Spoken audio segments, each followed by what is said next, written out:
Ladies love the skin. Ow. Bring it a little bit closer. The good skin, that is.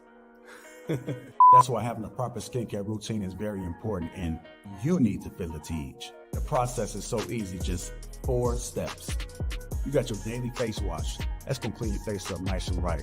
You got your exfoliator scrub. That's gonna open up your pores. You got your AM moisturizer with the SPM 20, which is gonna protect you from the sun. You also got your PM moisturizer, which is gonna make sure your skin is protected throughout the night. Teej has tons of reviews from dedicated customers across the world. I know I said a lot, but it's okay, because guess what? It comes with an instruction card to explain to you in detail what to do morning and night. And because Teej is sponsoring this video, they're offering you an amazing deal. Just click the first link in the description to get 30% off your first skincare system and a free gift. Plus, as a member, you'll also get 20% off for life. By the way, both gifts you're choosing from are a $20 value and a complete game changer. A silicone body scrubber or a nail and face grooming kit. Personally, I prefer the silicone body scrubber. I don't like using towels when I travel, so the body scrubber is an excellent way to open up the pores and get the body clean. So don't wait any longer. Click the first link in the description to start your skincare journey today.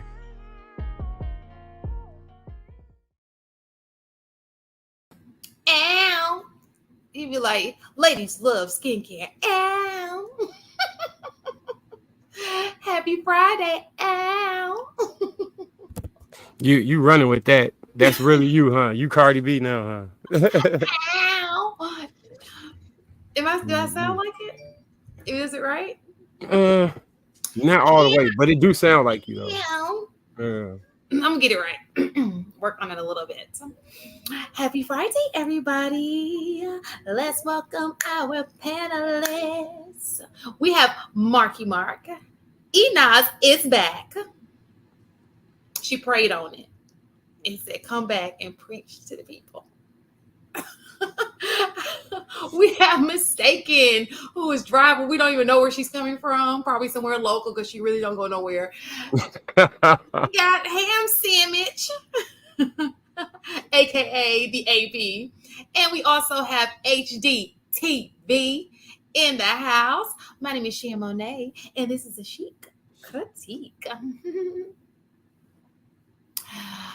Oh gosh, y'all, we're talking about marriage material. I don't even know no more. I don't know.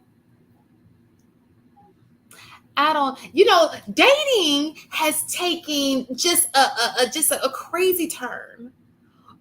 A lot of things have taken a crazy turn. In the last 10 years, the world has turned upside down. Did you know our ancestors were probably they're turning over in their graves at the things that we're doing today? They have to be. They have to be. It's crazy in these streets. It's more people in the streets than at home. Oh, Lord. I'm just talking. But y'all know it's true. Some of y'all gonna log off of here and go in the streets. Mm-hmm. Streets be watching. You know what I'm saying? You say what? I'm in the streets right now. Girl. I was gonna say HDM is taking in the streets as we speak. Where y'all coming from? Ham Sandwich coming from the It's taken coming from a conference that turned into a juvenile detention. It's going. Yeah, I think AP he need to turn down his stereo. Man, what was one of the first things I asked? Quit playing, but I will. I mean, it was working just fine, and then Mistaken came in here, and then you became the culprit. AP, what you got on? Silk. Too fly. That man looked like he came from the players' ball. That's what I say. It was line dancing where you was coming from. Y'all was doing the little step. He got his Diddy shirt on, the shiny suit shirt. He ain't fucking around. That's why I said he was in the street. You got them gators on. Actually, I'm sitting in the driveway. Oh. A man out there being a smooth criminal. Sometimes you just gotta look like you're going somewhere. I get it. I do that sometimes. No, I'm gonna be honest. So, what a few weeks ago when we did the show about our representation, in the comments of that thread, there was someone that said, "So we got somebody with a hoodie, somebody with a ball cap. I bet they sagging, and they talking about the image in the streets, and look at the image that they're putting off." So I was like, you know what? That makes sense to me. If we control our image, we got to start somewhere. And that's how you came. That's how Ham Sandwich showed up. That's how the sandwich showed up. So, AP, before you got in the car, did you lean forward?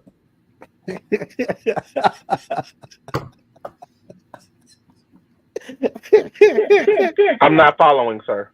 When Michael Jackson did the full.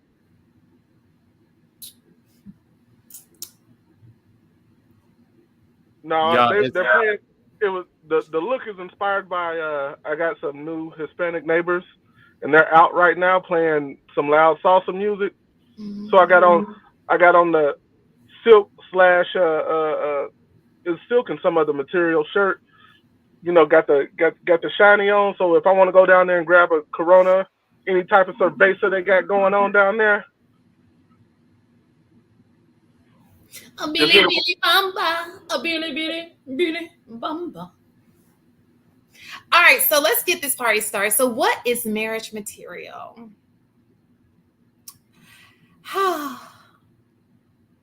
What is love? What's love got to do? It starts with a mindset.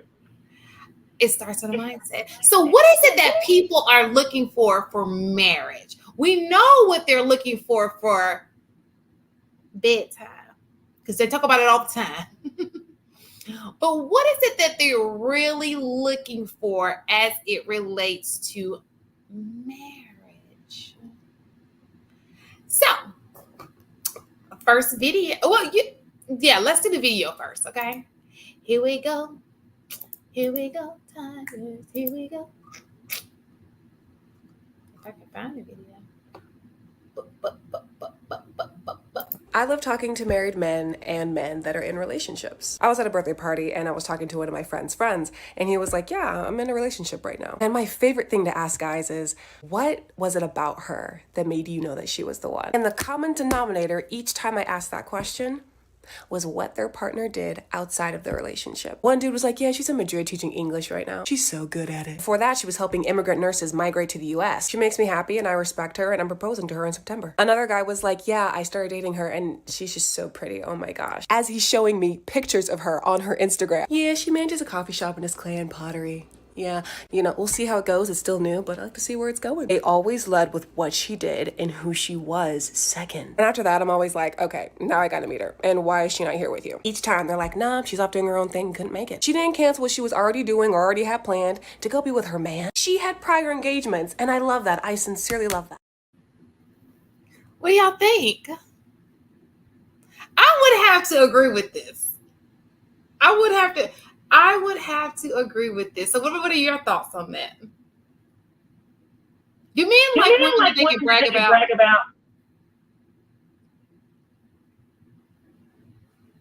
It's definitely first impression that I got, right? Just I'm going off something she said at the end. Now, men don't take their girl along because the men is probably up to some grimy shit anyway. A man is going to bring his girl along on certain social events if he's proud of the woman that he got.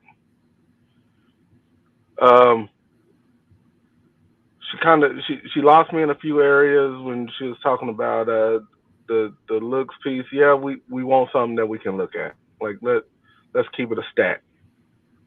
We want something that's pleasant to our eyes and half of other folks' eyes, so that we can take them to those social events. If they're not coming to that social event, depending on the event, he's up to some bullshit anyway.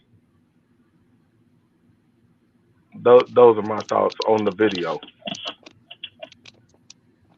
Anybody else?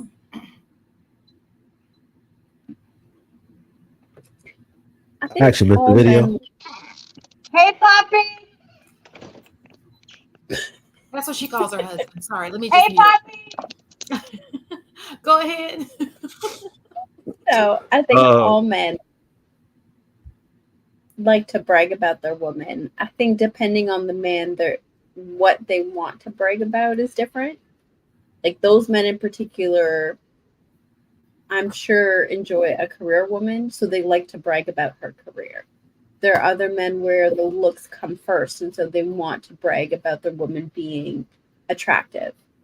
I think there's different aspects of what, like, it depends on the guy, but all men like to brag.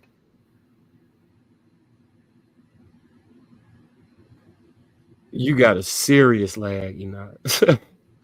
Listen, Yeah, Marcus, I you was might trying to let it go on the I back, thought it was my not on the computer, front but street. refresh. Okay, go Yeah. ahead. But we heard you, so go ahead. Okay. So I think initially you want somebody when you get to know them to have other things going on, right? Especially when it comes to like not overcrowding your space when you in a position where you waiting for y'all to like make something. You don't want nobody that's like this initial. After that, yeah, I agree with AP. You kind of want your woman around, and if she always got something to do outside of that, you kind of feel like you're getting put on the back burner. So I feel like you're not prioritizing the man. So I wouldn't say that's good advice. I would say she listened to some random information and abstracted that out of it and made her own conclusion based off of that. I wouldn't take that to the bank or recommend that to somebody else. Although I would say to have things going on in your life, I wouldn't say that's the key to getting a man. I think he just was trying to make a point out of something that was pointless. So I agree with you. I do think that so I've had this similar question to guys, right? And I agree that I don't think anybody wants their woman to be too busy for them. Like we can all agree with that. I think that that's an ideal situation. But I will agree with her when I say that men do, especially our men, do like women that they have something that they can, you know how we talk about women and it's almost like we say things like, oh, she wants a guy that she could, what's the word? Not necessarily it's always about salary, but it's also about his what's the word I'm looking for? His it's not I mean, for lack of words, title. You understand what I'm saying? For bragging, you like to brag on your man, like, oh, he's this, he's that. I believe that that's the same for our. I don't know about white men because I don't really talk to them much, but I do think that's the same about black men. At least the men that I have come in contact with. One thing I notice about them, they're like, oh, I like a woman to have her own, but they do like to have women who have things going for themselves. However, like you said, they don't want those things to come in the way of the relationship to a certain, like bragging rights, like, oh, my woman, she's a doctor, but it should interfere with home life, so to speak. If that makes sense. That's fair, but I mean, so with a career like being a doctor, it's going to be extremely hard for it not to interfere. Not true. So if she works in the ER, sure. Mm-hmm. ER takes a lot of your time, but most doctors have the same. I mean, besides, having to do your caseload at home, most doctors work the same hours. It's just that they bring their work home because they have to fill out their, do their little caseloads or whatever. And then also it depends on some specialists, especially nowadays. I don't know how it is in other cities, but in Atlanta, dermatologists, like my dermatologist works twice a week. And she be balling off them 2 days out of the week. So they've lowered their, their hours are getting slimmer and slimmer, so it just depends on if you work for somebody or if you have your own practice. Yeah. So one of the guys in the chat made a point. He was saying that they don't want to say looks, so they left with the jobs. Because we do sometimes don't want to sound vain as men. So I don't know how much of that had to do with it, but I think it had something to do with it. That's why he pulled her picture out. Like, see, look at her. Do you think so? You Like see? yesterday, see? you were You on the see? panel. Last night we talked about the sit. We'll take the 7 over the 8 or 9. Remember? Yeah, Do that you think Ebony the Williams said 7? that. Do you take the 7 who has a good job that makes her better? Break it So, down for again. example, we were talking yesterday on the show last night, and remember Mm-hmm. how they saying, "Oh, I'll take a 7 over an 8 or a 9," right? Mm-hmm. Do you think career has a lot to do with that? No, they was talking about a mentality. Mindset. Oh, yeah, it was a mindset thing. But does Hold on, career I'm mute up, AZ. would career have something? So, for example, would you take a 7 who, let's just say, works at Walmart over an 8 who may be, career oriented? Or do you take a 7 who is like a career oriented? She's a boss. She's doing all of these things over an 8 or 9 who works at, You understand what I'm saying? Does career play a role in this? I Because we think were it's talking about looks. right. I think it could be. I'm echoing. Hold on, I'm gonna mute. I'm gonna say this then. You can jump right in, HD. I'm gonna mute. I think it's really it's looks then personality, and the job doesn't necessarily have to correlate with the personality, and it could be a plus based off the personality, but it could also be a negative based off the personality. But the personality is the most important thing. So personality, energy, vibe, all that stuff is in the same plane. Okay, I'm mute. You got this. So it doesn't matter if she works at Walmart. You said it right there, Marcus. So it doesn't matter if she works at Walmart. That wouldn't be the deterrent factor. Well, I believe that it's true to a degree that it does matter what she does. Because oftentimes, especially a guy that's got a lot to lose, sometimes he doesn't want a woman that doesn't have much because then she becomes a liability. So sometimes brothers do look at women like, well, ain't nothing stopping you from doing what I do. So I need you to do what I do, which is you about to work.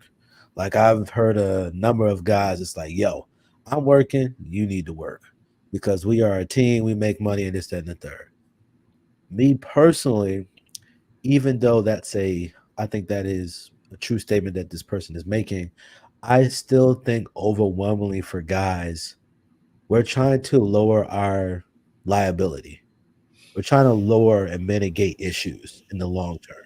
So if we're choosing a woman and we're not looking at her career, it's because we're like, all right, I'm not worried about her career because I'm gonna be taking care of her anyway. Does she look good? Is she respectful? Is she caring and nurturing and all this stuff? If I got a lot going on and I actually care about what she does, I'm like, well, how's this gonna make me look? She does this, she does this. Okay, I might can leverage what she got. Like, say for instance, I need a attorney for something, and she's an attorney and she's fine and she got time for me and she got time for the things that I need her to do. That might also be a plus. Or some people like the power couple dynamic and stuff like that. I don't care for it. But I think more times than not, you can't play the game if you don't look a certain type of way to that guy.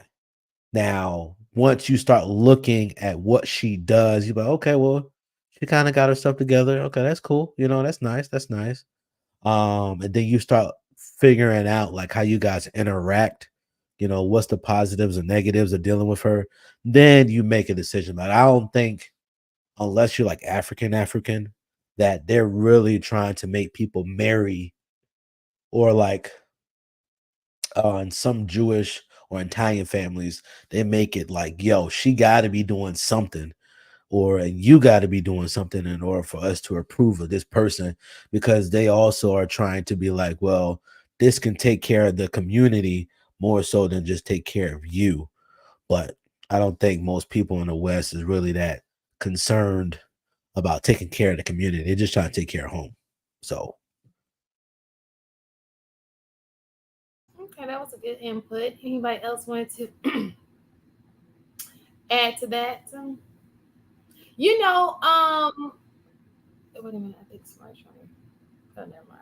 So the thing about it is, I know one of the guys last night. I think it all depends on the person, right? Because I remember last night there was a guy, I forgot his name, Manic, or it started with an M, and he was saying he could not date a woman unless she, he'll never look at a person who worked for McDonald's. He would never look at a certain Manic person. genius. Yeah. So that's his standard of woman. He wants a woman who is on the same intellectual level as him. You a mute? So it wasn't. He was talking about so she can go 50-50. And there's nothing wrong with that. But I'm saying that his ideology is based on her contributing equally to the household. So but he mentioned he wanted a person, he wanted a person who thinks a lot like him, like on the same intellectual level as him. Right. So the reason I'm saying that is he could clarify, because I'm sure he would, but he would clarify. But I think that somebody could be on the same intellectual level as anyone, and it doesn't necessarily translate to finances. So it doesn't translate to finances, but it does translate to what you're capable of. I mean, I think that I don't really know many smart people who would choose to be a cashier at Walmart. It just doesn't make any sense. The amount of money you're getting for the labor doesn't make any sense for the average smart person. Is Miss Taken in the back? Is she? Because she's calling me. Yeah, she's there. Okay. Now we only got one person echoing, so that'd be just you. Okay, go ahead. So I think that's the reason why Now, if you're working tomorrow, you're in you do the management program different. If you're just you're entry level, straight out of college, different, But a person who works there, and this is not this, I'm not trying to down anybody who works for, because I'm actually grateful that you work there. Because if you didn't, I don't know what I would do. But it just doesn't make sense for the amount of money you're getting and the labor that you get for the amount of money that you're getting. Yeah, I get it. I'm not gonna really job shame nobody, because I'm not trying to job shame anybody either, but I'm just again, I think the more important factor isn't the title or the position. I think the way you're viewing it is from a lens where women view men's job titles, and it's just not the same. Well, men job titles are very different. I think that women look at men different than women look at. There's a difference between what women look for and what men look for. Right now, we're just talking about men, what men look for. We're going to talk about what women look for in a second. But did you see the video, mistaken? The one did you only show one, right? Yeah. Okay, yeah, I saw it. Did you want to say anything? No. No input. Okay, we can go to the next one. Yeah, I was driving, so I saw it, but She was just saying that the guys that she asked, most of them didn't really say what they're. So when they asked, like, what do you like about your wife? They didn't say much about her. They said more about what she did or what she looked like, in opposed to her. So to rephrase, do you think your husband married you because of the job or the profession that you was going into? Nah, but I don't think that would be fair to even think about just on the strength that we were in college. So neither one of us had a job. But you could have been pre-med, or he could have found somebody that was going into law, or if that was what he was desiring, right? Yeah, I don't think at that time a career focus. He wasn't looking for that. Not in college. When he was choosing a mate, it wasn't even choosing a mate to settle down. He was just choosing them. So voila, I got you. What he was looking for had nothing to do with career. So when I was a teenager, and I had a similar ideology where, like, my first girl was on the National Honor Society, and she was going to be she became a lawyer, a patent engineer, or a patent lawyer, and she got an engineering degree. And then the next one was a nurse practitioner. But that wasn't a defining factor. It just happened to be what they was doing. Like it was about more energy than anything. You could have put that same profession on somebody with worse energy, and I wouldn't fuck with her like that. Well, I think at that this point is the in thing. time, he fell in line with what most of y'all say was in terms of looks.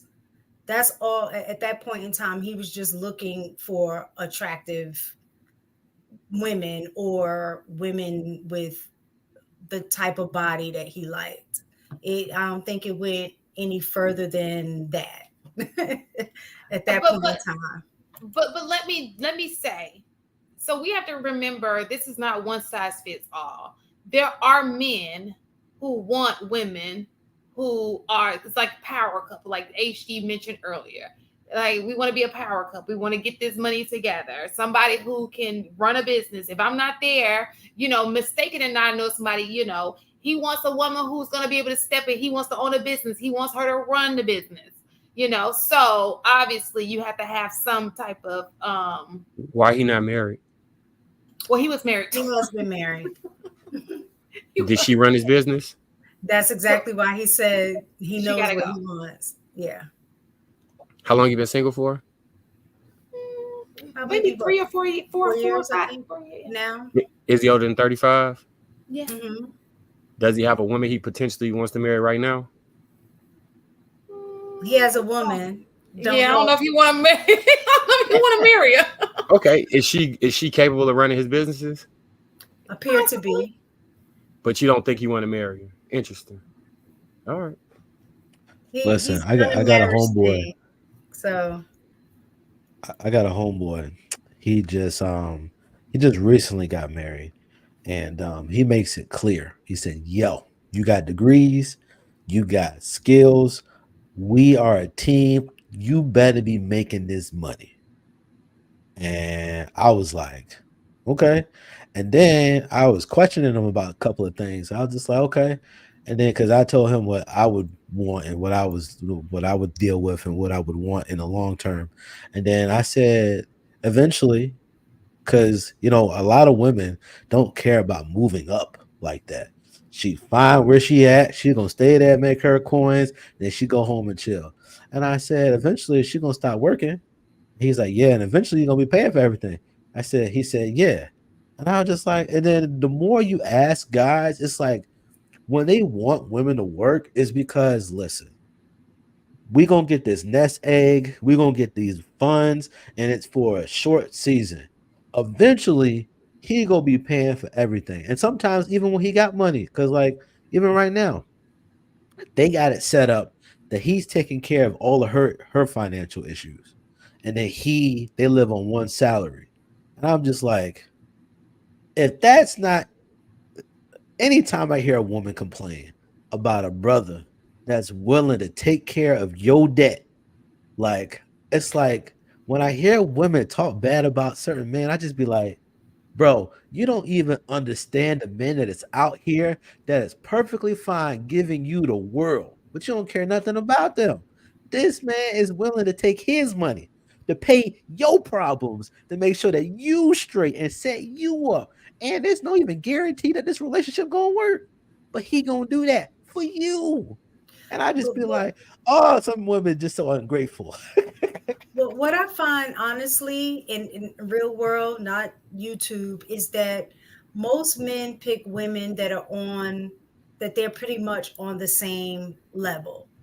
So if like you're not very rare, I'm not going to say it ever happens, but very rarely are you going to see a millionaire that is married to somebody from Walmart. I'm not saying it doesn't ever happen, but usually it's the circles that you run in. So typically you're not going to have a Walmart girl running in a millionaire clique, right? Or even like coming out of college, everybody that I know that has been married coming out of college, they are married to somebody who also went to college. Um, Anybody, like the most people that I know, like especially guys that are go-getters, that are like trying to climb that ladder, a lot of the women that they had were the same type of women. They wanted them to climb together. So just in my own, I don't know if this is, well, stats do show that, but just in my real world experience, that kind of aligns with what the stats are saying, that you pretty much are marrying somebody who's kind of your counterpart in that regard, in the socioeconomic aspect, educational aspect, things like that. How many extremely successful women do you know? A lot. All my friends are successful. How many of them are married to an extremely successful man? All of them. Oh, okay, well. Matter of fact, so out of my, if I talk about my clique, I know 3, and yeah. So if I talk about my clique of friends, one is the breadwinner, just one. The rest of first of all my friends are married. But all of them are with breadwinners, and they all are with men, even though they make a lot of money themselves. They don't pay necessarily bill. Only one pays the breadwinner, and she pays the bills. The rest of them are in a situation where the husband pays the bills, even though she has a nice job herself. So you saying black men is out here taking care of their business and marrying these women? Shout out to the black man. In Atlanta, I mean, at least in my clique, my group of friends. We need to hear about these men more. And Mistaken's met most of my friends. Yeah. Yeah, listen, man. Men in general be taking care of women like above and beyond. The only thing is that a lot of guys like to cheat, not necessarily because they don't got a good woman. It's just because they like women, and then they see women and they want to be with women. And I mean, I didn't just think that a lot of guys get a bad rep because many times women get a really good deal of a guy, but he's boring to her, and so she starts being like, "All right, I done had enough of this boring situation that's been taking care of me X amount of time," and then she's like, "Yo, I'm That's out, not bro." true. I don't think that's true. I think You that didn't gotta think it's true, but that don't mean that it's not true. well, the stats show that the women who are in situations where he's the breadwinner tend to, even though we have millionaires who they get divorced, they tend to stay longer in situations than people the opposite. So the research doesn't support that. Research does support it because women leave relationships, leave marriages Right. Because most women are not in that situation. Most women are paying bills. Let's be very clear. If most women are not in a situation where their husbands are paying all the bills, that is a new phenomenon. Let's just be honest, okay? So didn't you just say that most women right? I said that is a new. Friends don't represent most women though. My friends are not most women for real. So what I'm saying, in regular everyday Joes, if I go to Alabama, all these towns, right? They're not making Atlanta. I live in a major city. This is already abnormal. The environment is, okay? So with that being said, most people are paying the bills with their spouse. They're not just living and he's paying all the bills. That's for the most part. And stats have shown, the research shows that when a man is financially stable and he is the breadwinner, women tend to second guess leaving. So oh, sorry, go ahead, Enos. Let me AP, you go ahead. I want to say this real quick. Ladies, most men actually want to take care of their woman. Most men don't really want their women to work if they don't have to. If they were capable of being able to take care of them on just their resources alone. Unfortunately, their resources won't, in many cases, allow them to cover an entire house by themselves, which is why women find themselves having to pay bills even though they're in relationships. Another part of that is I believe that certain people try to carry certain lifestyles that are above what they should be trying to carry. Lower your lifestyle, stack yourself, get your money up, and then you can start to try to live that lifestyle. But until then, live below your means. Yes, women, I know you say things like, "Oh, I can do bad all by myself." Baby girl, you're doing bad all by yourself. Try splitting that shit. Because I promise you, your man wants to take care of you. He does. Look that man right in the face. He wants to take care of you. And as soon as he's in a position to where he can take care of you, if you that chick, he will take care of you. But quit talking bad about these dudes because they're only making $50,000 a year. Bitch, you only making $50,000 a year. Now combined, y'all are making $90,000 a year. Stack your shit. Live a lower lifestyle than what you think you deserve. Grow y'all shit, and I promise y'all will grow together. I promise y'all will grow together, and things would then change. I'm done. Ham sandwich. Ham sandwich ain't playing around. So we're gonna go into the things that women like in a second, but I said you want to add to the discussion. I don't think so. I think everything's kind of been said. The only thing that I struggle with is it's not just women that overspend, right? I think that that's a misconception because of this gender war. That's a common talking point. Your average person in general is in debt. Most people are in debt. Most men are also in debt. The statistics show that almost everybody is in debt. All people need to be living under their means. As the economy gets worse, it's only going to get harder from here. And if you keep buying into consumerism, it's just going to be that much more difficult to reach financial goals. Anybody else? I agree, Enos. Yeah. Only thing that I want to say is that like I think that it just understated to some degree that like because there's this one thing that hit me. I was listening to what's his name? The lead attorney, right? And oftentimes when we're having conversations, we always are talking about things from best case scenario. Like when you ask a woman, hey, would you want to work and contribute to this, that, and the third? Hell no. Right. And so we'll take that natural response like, no, I don't want to work and da da da da da da. Right.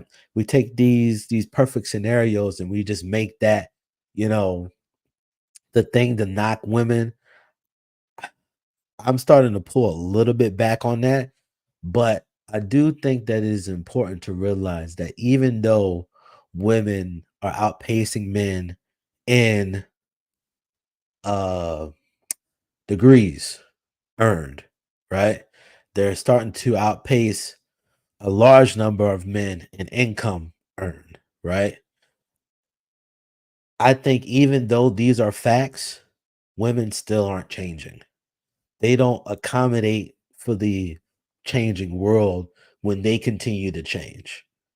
They still want what they want the way that they want it, but yet when the shoe's on the other foot, hey, I'm supposed to be able to make adjustments and allotments for the changing world for your perspective, but not necessarily for him. Because for most guys, like whether he make a butt ton of money or not, he's still going to pay majority of the bills because you expect him when you go out to eat, you expect him to pay the bill. When there's major bills as far as housing and stuff like that, you want him to pay for that. You want him to take the lion's share of the lead of making sure that you guys handle the relationship problems, right? So it's just like, to me, even though it's a statistical fact that we kind of marry or get in relationships with men and women that kind of have similar statuses and economy, I don't think it's necessarily due to attraction. I think it's just necessarily due to proximity, because a Wait, guy I'm that works at a person what the that hell is this in my nuts? I don't know what this is. This is a pistachio. This is my pistachios. I just pulled this out. I don't know what I've been eating. What the hell is that? Been eating nuts. You definitely got to watch the nuts you put in your mouth. You got to. All nuts ain't good for I you. don't know what this is. I'm scared. Yo, first of all, I was concerned. Is it like animal poop? Nah, it just might be just the shell that you got Throw wasn't it fully away, formed. mistaken. On top of it. No, it's not. It's a pistachio. It's not a peanut. Like, what the hell is that? It's a I don't know. it's the special needs one. It's a misplaced nut. All I know is I was Maybe the concerned that you nuts had guys. nuts. In my You got to be careful what It's a nuts you nut factory, so take sometimes the in. nuts don't stay in place. The other nuts jump Yeah. in. We don't know. Okay, go ahead, HD. I'll stop. I'm sorry. Listen, I was just startled because she said my nuts. I was like, no. I was like, no, it's taken. No, Poppy I, ain't gonna like those nuts. But I go didn't ahead, realize she was HD. putting nuts in her mouth this whole time. I just thought she was Facts. waiting to talk. Hey, bro, that's tough, bro. He goes sit there saying she been putting nuts in her mouth the whole time. She Come on, bro. was, to the point that when one of the nuts wasn't familiar, she was like, "What is this? This isn't the nut that I'm used to." So she, to the point she showed us the nut. Like, hey, I'm used to a different type of nut.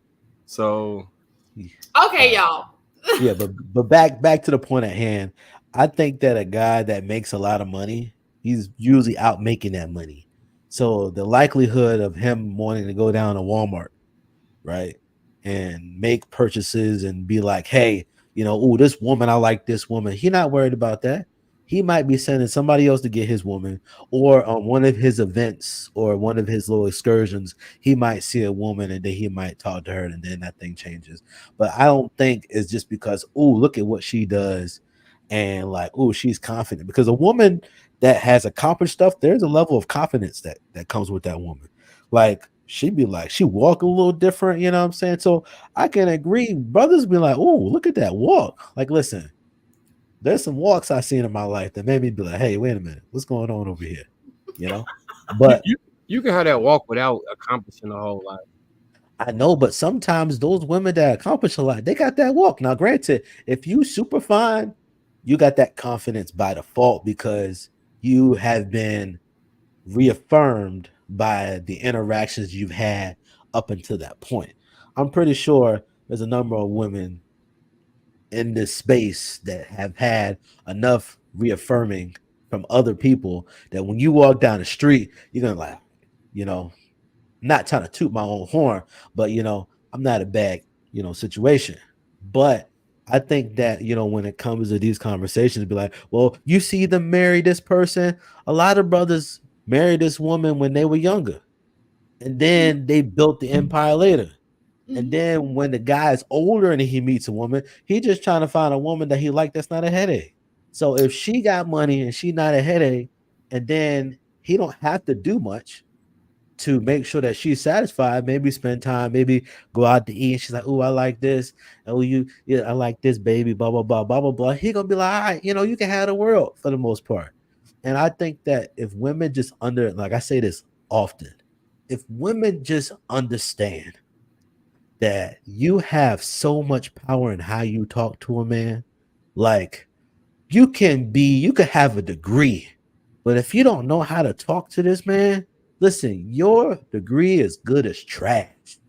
You know what I'm saying? And that's why sometimes people be thinking that I be trying to just like talk down to certain women. It's just like sometimes it's like y'all be so smart, but y'all be stupid. Like I don't understand how y'all got Bring all it the home, education. HD. Bring it home. Bring it home.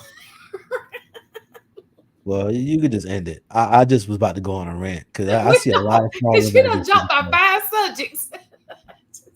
That's all. Get it off your chest, though. I know it's sitting right there, heavy. It just bothered me. It's like we got the smartest women. Well, we got the most women with the most degrees and the most money, and they still making stupid decisions when the actual solution is sitting right there. And it's the simplest thing. Like, Just be was it on your respectful. show? Was it on your show? Or was it on JR's show where you brought up the clip about the guy talking to there was a guy talking to a woman. He was an older guy, and he said a wise woman versus a smart woman. No, that wasn't this show. Okay, well there was a guy, older guy, and he was talking about how the wise woman versus a smart woman is that many women have knowledge and degrees and experience, but they don't know how to use that to get what they want. And that, it was an example he used. Guy goes to the door and she said, hold on, stop right there. And he looking like, oh shoot, what did I do? She said, oh, the way that you turn that knob, oh, you look so good turning that knob. He was just like, oh, you want me to turn it like this? And that simple interaction was what he was saying is the simple thing that women can do to change the game to get to the men that they want. But sometimes I just think that if women would realize that it's simple to get most men, listen, they will stop stressing themselves out, wearing all this makeup and doing all this stuff to try to get this man to look at you when he gonna look at you whether you got good stuff on or not. That's all I'm saying. Okay. Does anybody else want to add to that? All right, so let's go to our next video. And then we're going to go to something that Mistaken brought up earlier, which I thought was a good little idea. When a woman looks at a man to marry, she looks at how much potential he has for change. And every woman has their own personal rehab center for their man. When a man looks at a woman to marry, he hopes she never changes. When women get married, they give up the right to be independent. When a man gets married, he gives up the right to be irresponsible. People who disagree with this are probably the ones having marriage problems. Did y'all need me to replay that? Yeah, yeah. Okay, you say yes? Okay. When a woman looks at a man to marry, she looks at how much potential he has for change. And every woman has their own personal rehab center for their man. When a man looks at a woman to marry, he hopes she never changes. When women get married, they give up the right to be independent. When a man gets married, he gives up the right to be irresponsible. People who disagree with this are probably the ones having marriage problems. Okay, what are your thoughts? Well, go ahead. Oh no, go ahead. I'll go after you. This will be real quick. I completely agree with the second half of what she said. The first half, as it pertained to men, our expectation is for you to change as we change, to grow as we grow. Like the whole part about the rehab, I can't speak for what's in a woman's head. I can't speak on the woman half, but on the man half, it's not that we don't want you to change. We want you to adapt as things change. Because if we're going to be married, we're going to grow and change, and men fully understand this. So for us to think we want a woman to stay the same, that's nuts. We want her to be who she is at her core, yes, but not adapt to the changes that's happening in our lives. That's insane. But the second half of what she said, I completely agree with, actually. So that's all I had. So I agree with AP that the second half is accurate. I think the first half is completely inaccurate, and I think that's the thing that leads to marital issues. I don't know very many men that feel like their woman has such little regard for them that she needs them to change. Right? Like, you should, if you want a healthy dynamic, a woman should be like respectful and admire her man, right? But if you feel like you need to change him, you probably don't have those feelings towards him. And to what AP was saying, let me say it this way. The men who think that a woman should come ready-made and to stay the same are the men who have issues in relationship. If a woman is not adaptable and is too rigid in who she is, you get that clash. So I think she was completely off in the first half of what she was saying. I did agree with the second half. Anybody else want to go first? It's almost like you can't say nothing after that. She's so So, right. no, I because actually disagree though. I disagree as well. I think that at a certain age you don't require change. I think that a lot of women, we go in and you pick a guy, you're like, oh, I can help him, I can make him change. I can, if I pour into him, he's gonna be, and it just doesn't work out for them. Now, should they do it? Absolutely not. It's probably not the best advice.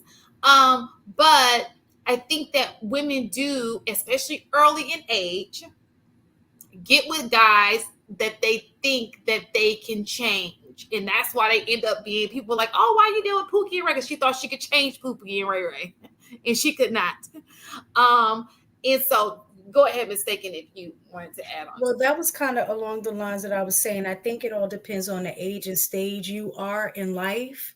Like a lot of times what I hear, like I've heard women say things like, yeah, he got potential. He just needs to step his game up in the way he dress, right? Or he needs to step up in, he don't really got swag. I got to teach him a little, like that kind of stuff. So I do think there are a lot of women who see the potential in men and feel like if they're just able to work with them and put their finger on what it is to bring them in their mind to the next level, to like if they meet them at a 7, they feel like, oh, if I do this and this and that, I'll be able to make him a 10 or something like that.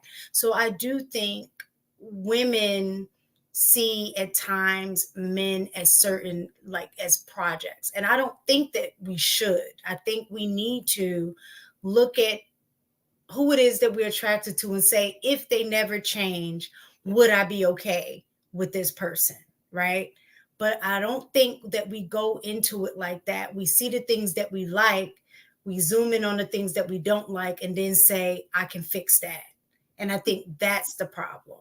And let me just say this. It's important to understand that I think that that's a cultural difference. Inaz is from a different, she may do things a little different just because culturally, you know what I'm saying? It's just not the same. You think that's what it is? Well, I'll say American women then.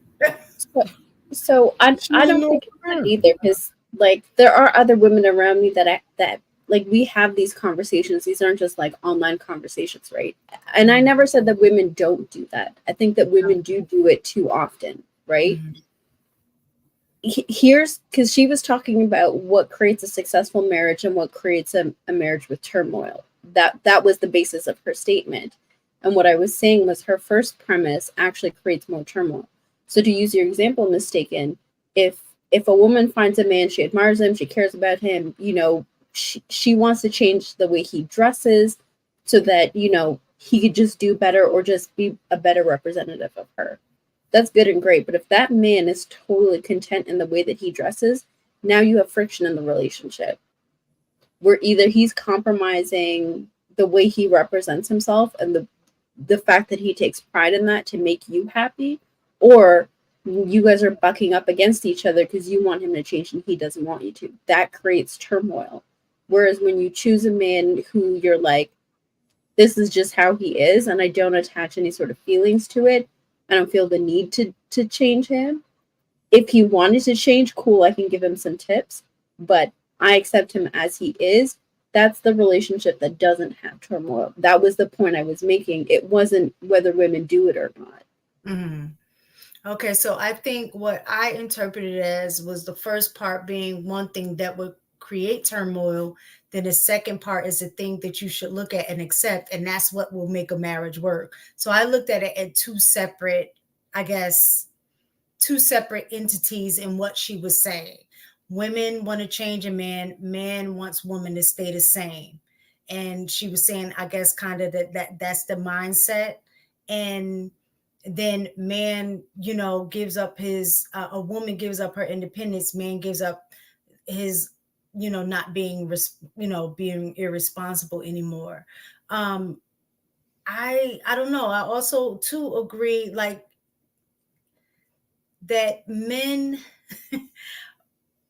not to say that men don't recognize that their woman is going to change, but I do think to some degree they do want them to remain the same. And I do agree with you. We're saying the core aspects, but I know that I've heard it in this space a lot too, is that, you know, it seems like as soon as we get married, the woman changes. She's not like she was before. And that's who we, you know, fell in love with. Now, all of a sudden, she's not the woman that we were with. So to me, I think what she was saying has some validity in regard to women expect men to change after they, you know, get married. And I think men want women to stay the same because they feel like that's who I fell in love with. I think both of them recognize that change is going to occur, but it's this ideology of he's going to change for the better. She's going to keep all of the qualities and the same thing that I like, that I fell in love with. But that doesn't necessarily happen. And sometimes, to me, real fast change can also be, listen, I know you for the streets right now, but I want you to change for me. I want you to settle down and be just for me. I don't want you to be dating Keisha, Jamaica, Tasha, and LaShawn. I want you to date just me.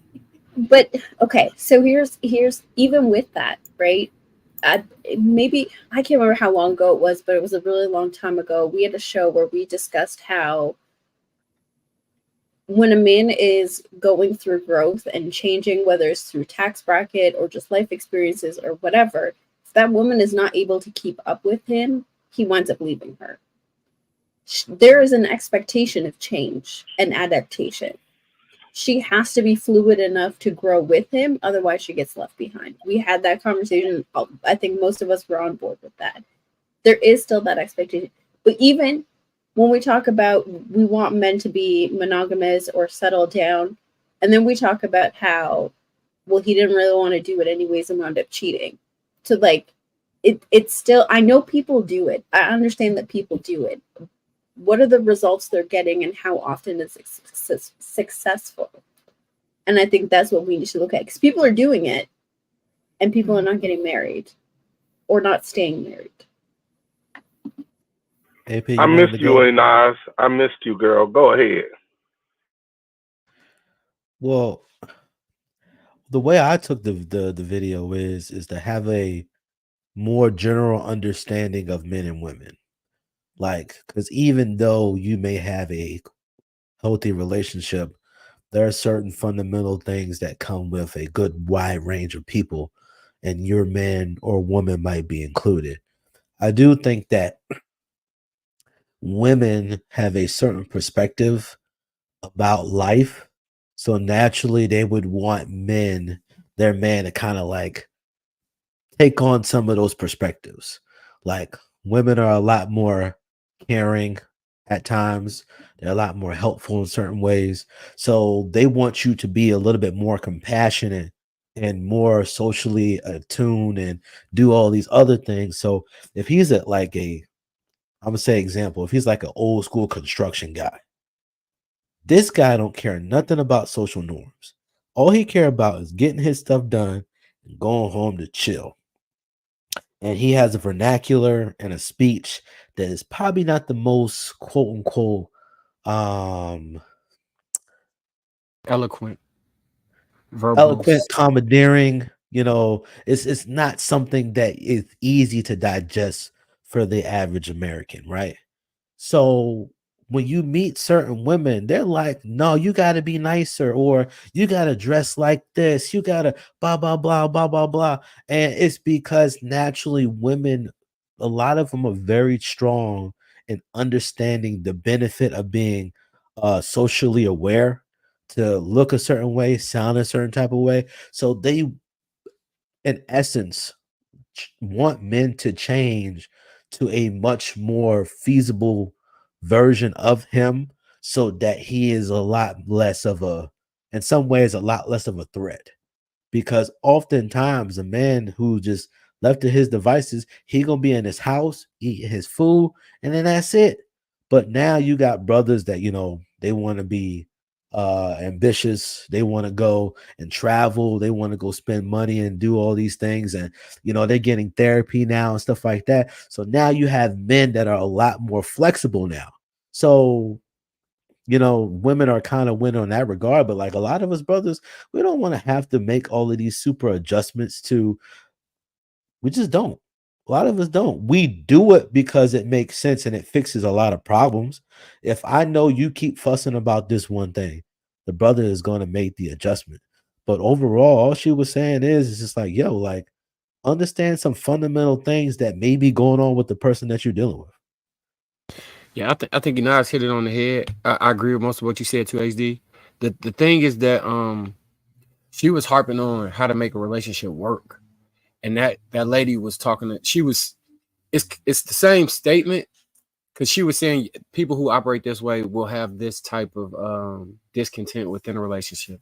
I think a lot of times, if you don't, it's natural too. If the woman doesn't admire the man and she looks at him and wants to nitpick and pick things apart, naturally she doesn't garner the same respect level for him based off of that, and then he naturally feels emasculated based off of that, and then ensues the power struggle. What Inaz was describing was a power struggle-less relationship, where it just they fit together and then they move together. In that environment, you won't have no problems. When I be talking about I won't be fighting and doing all this stuff, it's because of what Inaz is talking about. It's a power struggle-less relationship. Those fights only come from a power struggle. They primarily reside inside the power struggle. But would moving up not be a change? Say it again. So him moving up, would that not be a change? A change in what? In him. So for example, if I meet you and I want you to progress in some type of way, I'm here to be your helpmate. The issue is not a the change? the issue would be you wanting to make him do that. If he wants to do that, then he does that. And then goes back to what she said about being adaptable, because you can grow with where he's growing to. But if you want him to be something that he doesn't, like, say he's a bus driver, he doesn't want to own a fleet of bus companies, and you're nagging him to become a fleet of bus company owner, even if I get you. he will be miserable the entire time. I think I was just looking at change in different way. Yeah, probably. Yeah. So my question, I guess, is just in order to gain some clarity based on what you were saying from male perspective. Is it the idea that if the man change, you want your woman to adapt and change with you in terms of whatever those changes that you make? But if you don't change, but your woman is growing, is it the idea that the woman is just supposed to accept the man where he's at? You understand what I'm saying? Or is the expectation is that if she's growing and changing, ideally he should be too? Because in my mind, what I would see as an ideal situation where a marriage is going to last is that there's some flexibility between both. So I would think that as she changed, there's going to be just some level of changes and adaptability that he's going to have to make in order to kind of, in a sense, accommodate what those changes may be. And vice versa. If he change, she's going to have to make the adaptations and changes that is going to need and be flexible to whatever direction he's going. I just don't think that, it kind of sounded like, so correct me if I'm wrong, Marcus, that it kind of sounded like the way that I heard it was, if he changes, she needs to adapt so she can grow with him. But if he doesn't want to change and she does, she just needs to accept that he's not going to change.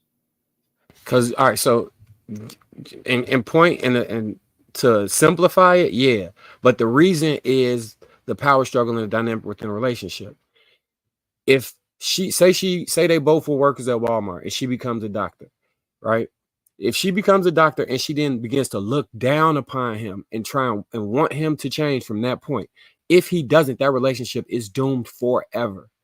Now, if he becomes a doctor, he might just want her to accept a different role that it has strengths for her. He might not necessarily need her to become a doctor. He might need her to be the best stay-at-home mom and teacher. It's the way naturally that we respond to each other and the expectations that women tend to have for men. So it cannot be equal in the way we discuss how change works unless they're both in the relationship you describe where the woman changes for the better and the man doesn't. She then, in her mind, if she becomes the leader of that relationship, the relationship is either doomed to fail or both of them will be unhappy.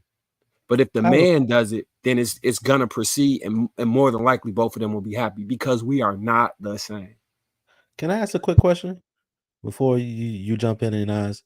Why is it that when people get more money, people equate that to actually making change?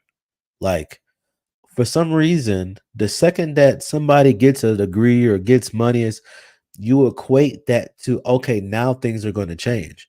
You work the same hours, you just make more money.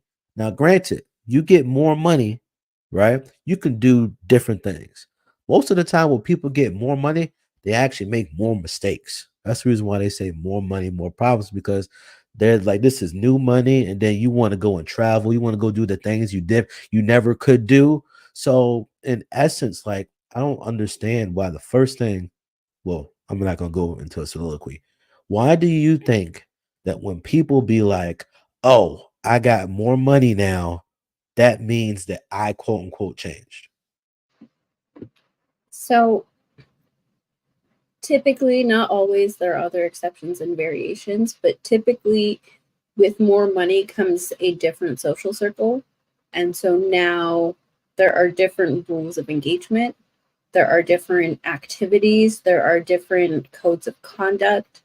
The environment that you're in will typically be different than when you were making a different income. That's what the socioeconomic look like, right? Like there's a social component to certain incomes. Yes, that changes based on field, but that's typically how it is. So there does have to be a change in behavior in order to fit in with your new group of peers.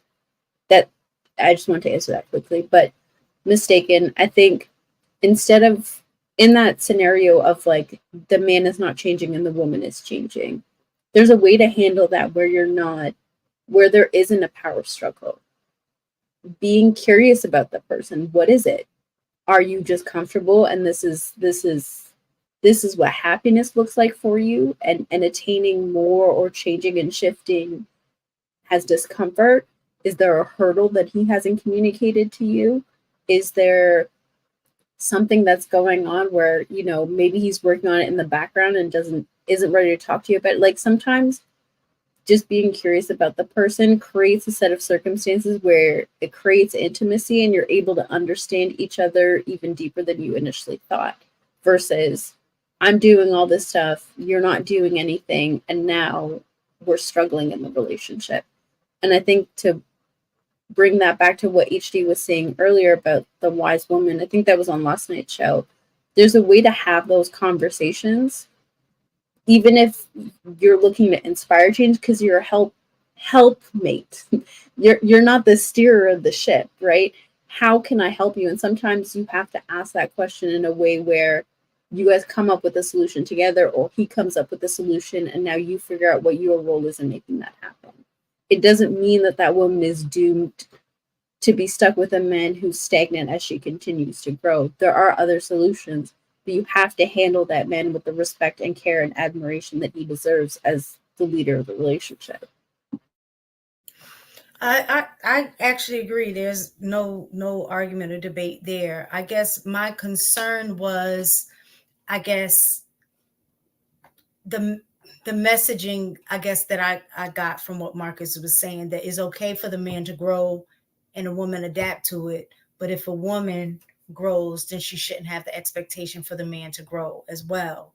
And I see that, like Marcus was saying, I actually do agree, is that it doesn't mean the growth needs to be exponential in terms of, if we both met and we were both at Walmart and that was the initial trajectory, and then something happens and changes, and then the other person was able to get in a position and now they're here, and then for it to be like, I think it would be realistic to believe, like, if I'm here, right, as your woman, I want you here with me. You know what I'm saying? It's not a matter of me saying, oh, looking down on you like, oh, I'm up here and you down there. Up, ain't got no time. 9 times out of 10, if a woman is in a position, I mean, just from, I guess, let me not say 9 times out of 10, just in situations, and I realize that my life is a bubble now being in this space. So I have to preface that now. My reality is maybe not everybody else's reality, but the women that I've seen who were here were always reaching the hand down to pull their man up with them, to not only either get them at their level, put them in position where they're even higher, right? So I guess in my mind, looking at situations like that, like even using my own personal experience, was when I got my, me and my husband, we met in college. Then I went on to get my master's, and I remember he was saying, I ain't ever going back to school. I'm done with school. I hate school. But then when I went to get my next degree, he was just like, nah, I can't have my lady out here looking like I gotta match your high, in the sense of saying, I want us to complement each other. So I'm gonna go ahead and I'm gonna go back to school. You know what I'm saying? And it wasn't that I even had to say anything. I wasn't like, babe, I need you to go back to school. It wasn't like that. It was just this a level of understanding.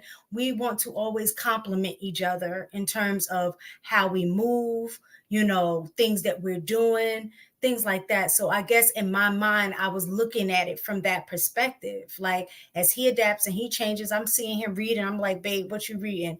Oh, da da da. All right, let me learn a little bit about this so I can be able to have a little bit of conversation with him about it, because I don't know, you know what I'm saying? Or give him the space to teach me. He loves that too. So gives him the space to teach me some of the things that he's learning, and vice versa. I'm going to have those conversations. Oh, babe, guess what I read about? So I just kind of felt like it was a natural ebb and flow of growth and pulling the other person up, growth, pulling the other person up. But I guess that's not normal. I don't know. Oh, well, I just want to say that actually that goes specifically to what Marcus was talking about. For men, when we grow, our expectation is not necessarily for you to come up with us. Our expectation is more for you to, as we grow, understand that your role inside of what I'm building here at this house may change. Whereas, what if your current husband didn't want to do that extra stuff, and then you have to go say something to him, and he doesn't really want to do it? So what typically happens is a woman will, for lack of a better word, in her mind, simply leave him behind because he's not able to keep up, and he's not trying to elevate himself. We don't, most men don't process that way. We're not thinking about it from a, I got to bring her up, so we're always at at this certain level. We don't think that way, and we understand that, yo, I'm growing, so now I'm a store manager looking to become a general manager, and what I need now from you is to make sure our kid is on time, picked up on time. Uh, you've done his lunch. You're gonna have dinner ready. Like, your role, like, you may not even be working as many hours. It's just one of those things where we're not trying to elevate you. Like, we don't think you need to elevate the same way, but y'all look at it as dating, or you you you're dating someone lower than you, or you're married to someone lower than you, and we typically don't process that way.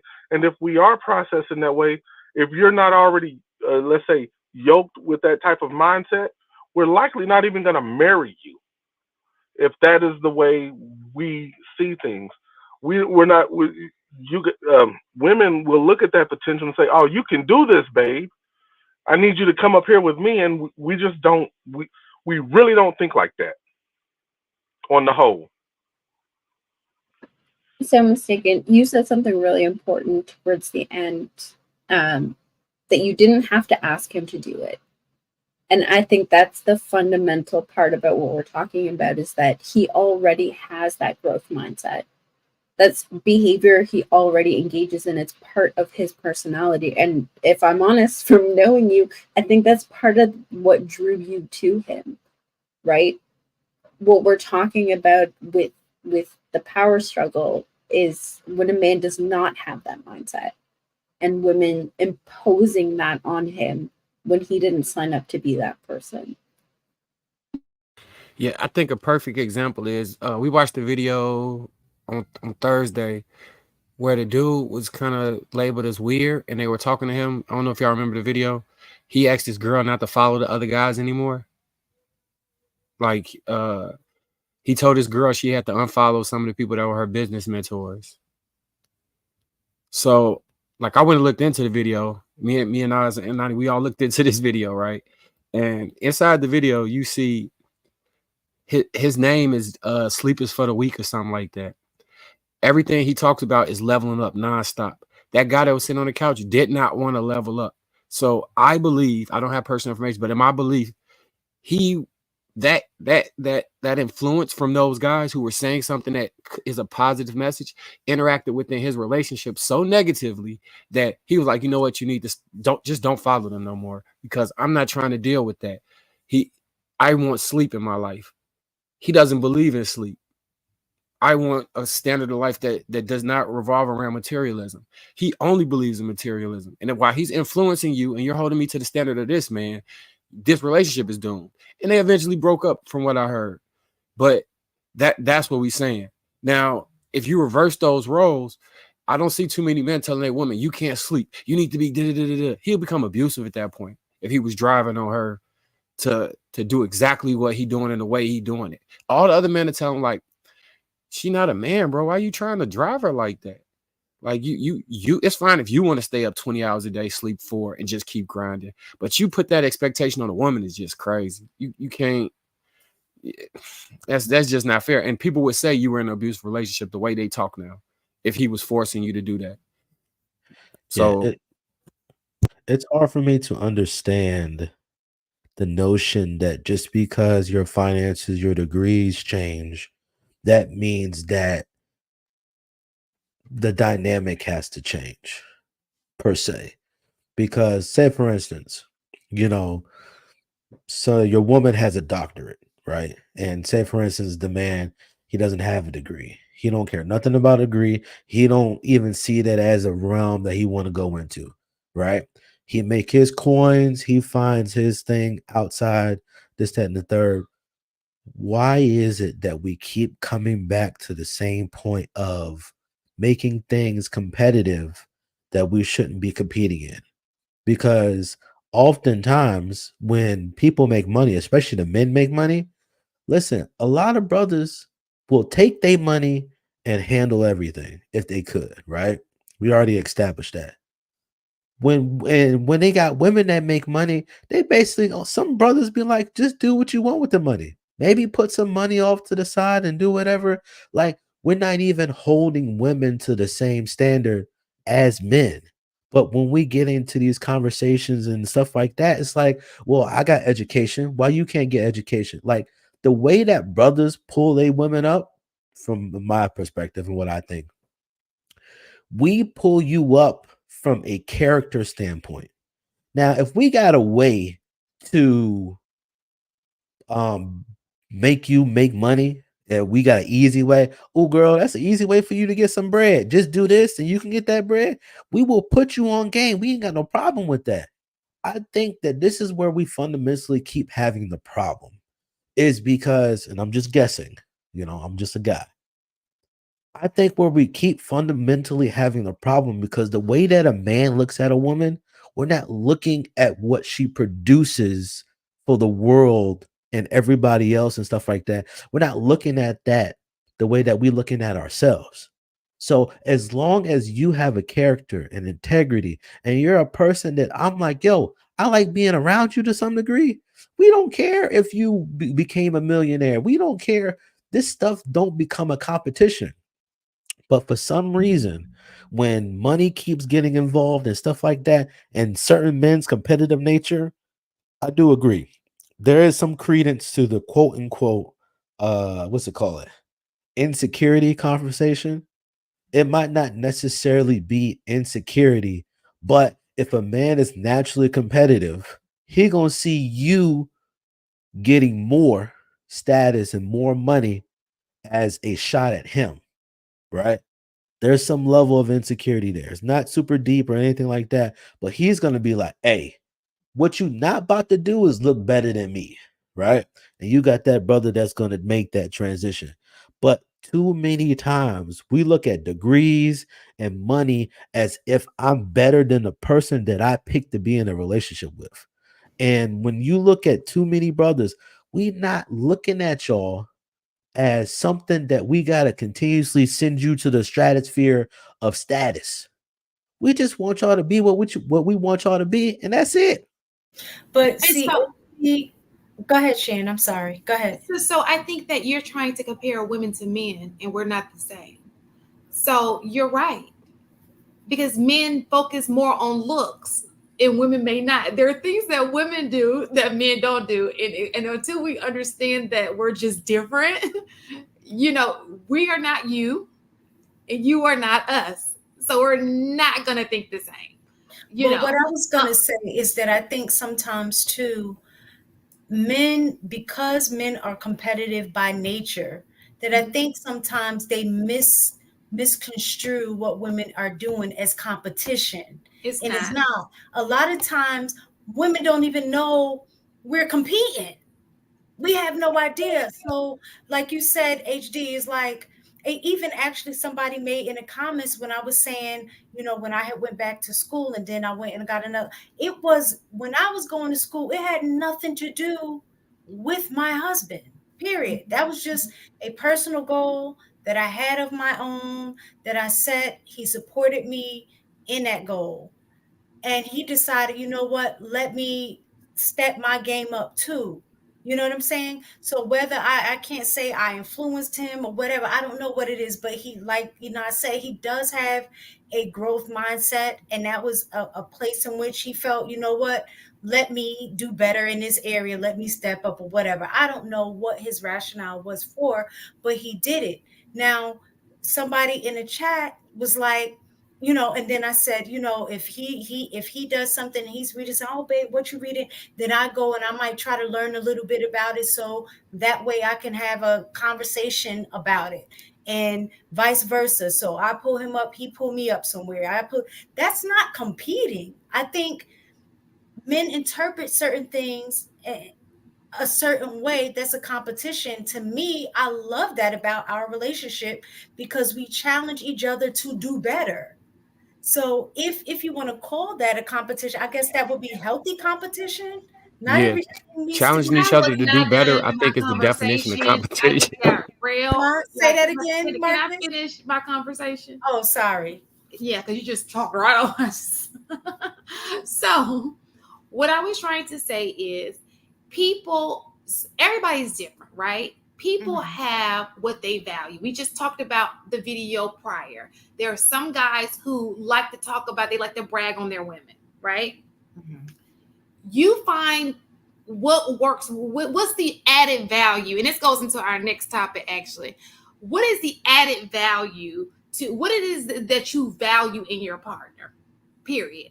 What is it that, I guess guys say, what do you bring into the table? It can look so different to so many people.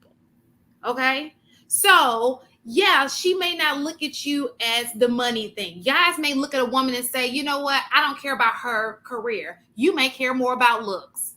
Okay, you may care more about the fact that she's in the kitchen cooking for you. You may care more about the fact that she's doing homely things, like more feminine things, right? Those are the things that you care about. Those are the things that you put on a priority. Whereas a woman may be like, I don't care if he cooks.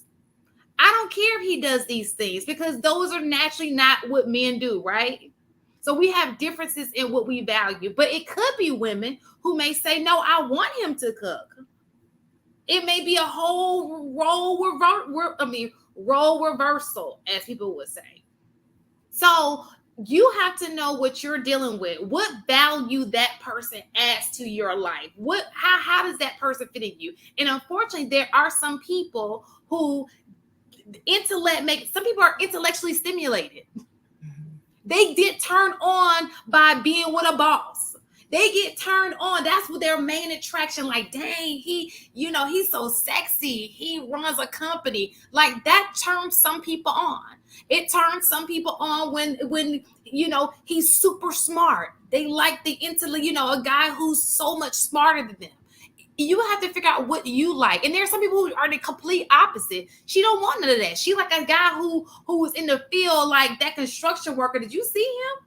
Like, people like different things. You just have to know what works for you, what adds value to your life, and what, it's not a one size fits all for anybody.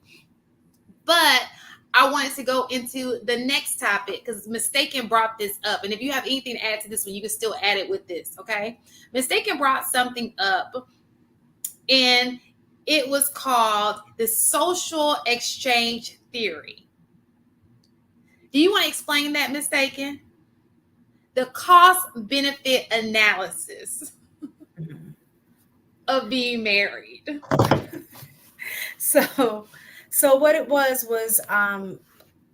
when Shan had brought up this topic, I was saying that part of her question was, what was the benefit, like on both ends, like especially in this era, right, of where we are with marriage. Been saying it they don't want to get married and all of that kind of stuff. And so in sociology, there's this thing that's called social exchange theory, and it's very similar to the whole the cost benefit analysis in economics, right? Like, just basically looking at the investment that I put in a relationship, am I going to get that out, right? So that's kind of what it is, just on a social aspect. So we essentially take the benefits and we weigh the benefits of a relationship and subtract the costs in order to determine if the relationship is worth it. That's basically what it boils down to. What do y'all think about that? And the reason why we brought this up, because we're in a new school, we're in a new era of dating. Marriage does not look the same. We just saw Neo walking down the street with two women, which we'll get into a little bit later, which is down Marky Mark's alley. But you have to go in, and it's going to go tie into this conversation. What is it right now? People are pretty much putting it as like, what is it going to cost me to get in a relationship with you? Is it going to be beneficial for me? And men do it and women do it. We both do it. What am I giving up to be in a relationship with you? And is it worth it? So what do you guys think about that? Before we get in there, can we address our 2 super chats, please? Oh, sure. They had to do. Let's do that real fast. But that's going to be the next topic. We don't want to go back over the definition a little bit. Do most women have a minimum threshold for a man's income, social status, and physical attractiveness? Yes. We're going to talk about this. Is all in this question, so we'll rewind back. We'll go back. We're going to go over that in this. But thank you for the super chat. Can somebody get that? The yellow is throwing me off. It says the manic genius, $9.99. Facts. I won't cheat and stay in a relationship, but I will leave if she can't grow with me or if she's holding me back. Shout out to Marcus. That's Manic. Remember Manic? Manic was the one who said that, and that goes with what he said. I told you that's what he said. You are correct. Thank you. All right. So this was a good. So going back to this, because it kind of goes into what we're talking about. Well, we'll pull this up in a second. But what are your thoughts on that? The social exchange. I think that you got Ace too. No, you got it, Mark. I I think that I honestly thought everyone did that. I really did. I think with everything in my life, I try and take a cost benefit analysis, and my determining factor for value is based off my intrinsic understanding of me. So my value, the things. So like I place a lot of value on my time with my family and my kids, right? There are other people who might place it on experiences out the country and doing XYZ. I don't see the value in that in comparison to those two things. So when I make a decision, it'll be more centered around how can I be with my family, the growth of my family, as opposed to what other people may expect to see from me. So when talking about women, I make the same type of and now how well would this person create a family? Can I move forward with this person based off longevity and the desired route I see for the family? So I'm 100% doing that at all times. I think everyone should. It requires knowledge of self, though. You've got to know who you are and not care what other people think about that, so you can be that person and make decisions that are in line with whoever that person is. If you make decisions that are in line with what people expect of you, you more than likely will have a midlife crisis, and you more than likely will be extremely disillusioned with your lifestyle. But if you do things in line with who you are as a person, it will line up with what you want done in life, and you can walk around carefree. Like, I don't care. Everything's great. Life's good. I love everybody. That when I be talking about, I don't think anybody has an individual problem. It's all like with the world, everything is an external issue. That's essentially what I'm talking about. People who are manifesting the issue of having lost the fight internally to the external world, and then they're responding to that in real time to other people. So everything bothers them more. It's like, to give you an example, it's like being hungry and somebody's annoying you. It's that much more annoying when you're already dealing with something on the inside. But if you're full and happy and they're being annoying, you might just laugh at them. You might ignore them because you've solved the internal conflict. Yeah, I digress. Yeah, I think that it's important to count the costs, whether it's, I'm going to the store, I'm going to the grocery store, I'm going out to eat, I'm about to be in this relationship. I think it's important. And I think people do a cost benefit analysis, but I think most people don't have a very detailed cost benefit sheet. Because sometimes when people get married young, what they think they're losing is they're losing on the best person they've ever found in their life, right? They're not thinking about, oh, how they're going to be with kids or, anything like that. The cost benefit analysis is really short. But as you continue to gain wisdom and understanding and how people interact and stuff like that, then that's when the cost benefit analysis sheet kind of changes. So now you're thinking about, okay, well, how does this person interact with this?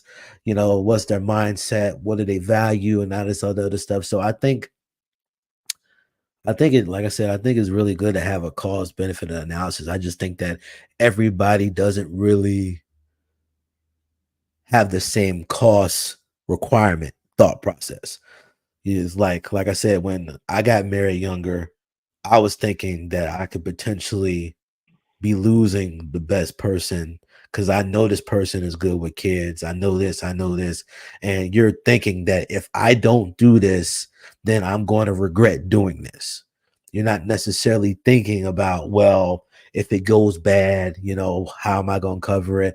What is the long-term 5-10 year goal for our relationship? You're not thinking that. You have very small cost benefit analysis maturity or knowledge at that point.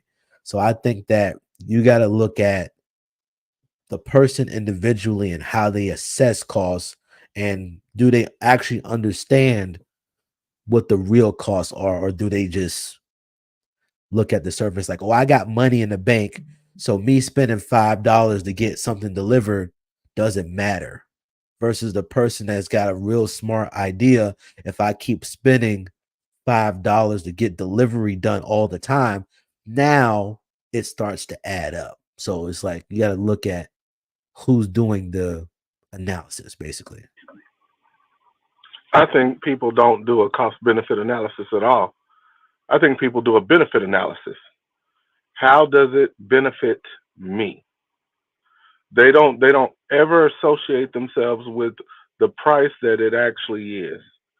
Because if they did a cost benefit analysis, then they would understand that they would have to know themselves, as Marcus so eloquently stated, they would have to know themselves first on what they want and what they need. You have to do a wants needs before you do a cost benefit.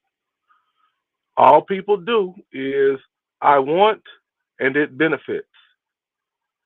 And I think that's where most people actually fail because what you want is always temporary, which would make the benefit always temporary.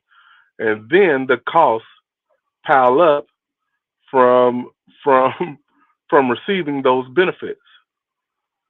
And I think that's where the stress and the problems come in. Y'all know me. When my plane is never ever in the air long, I'm gonna say what I need to say and then I'm gonna land it. I'm done. So I disagree.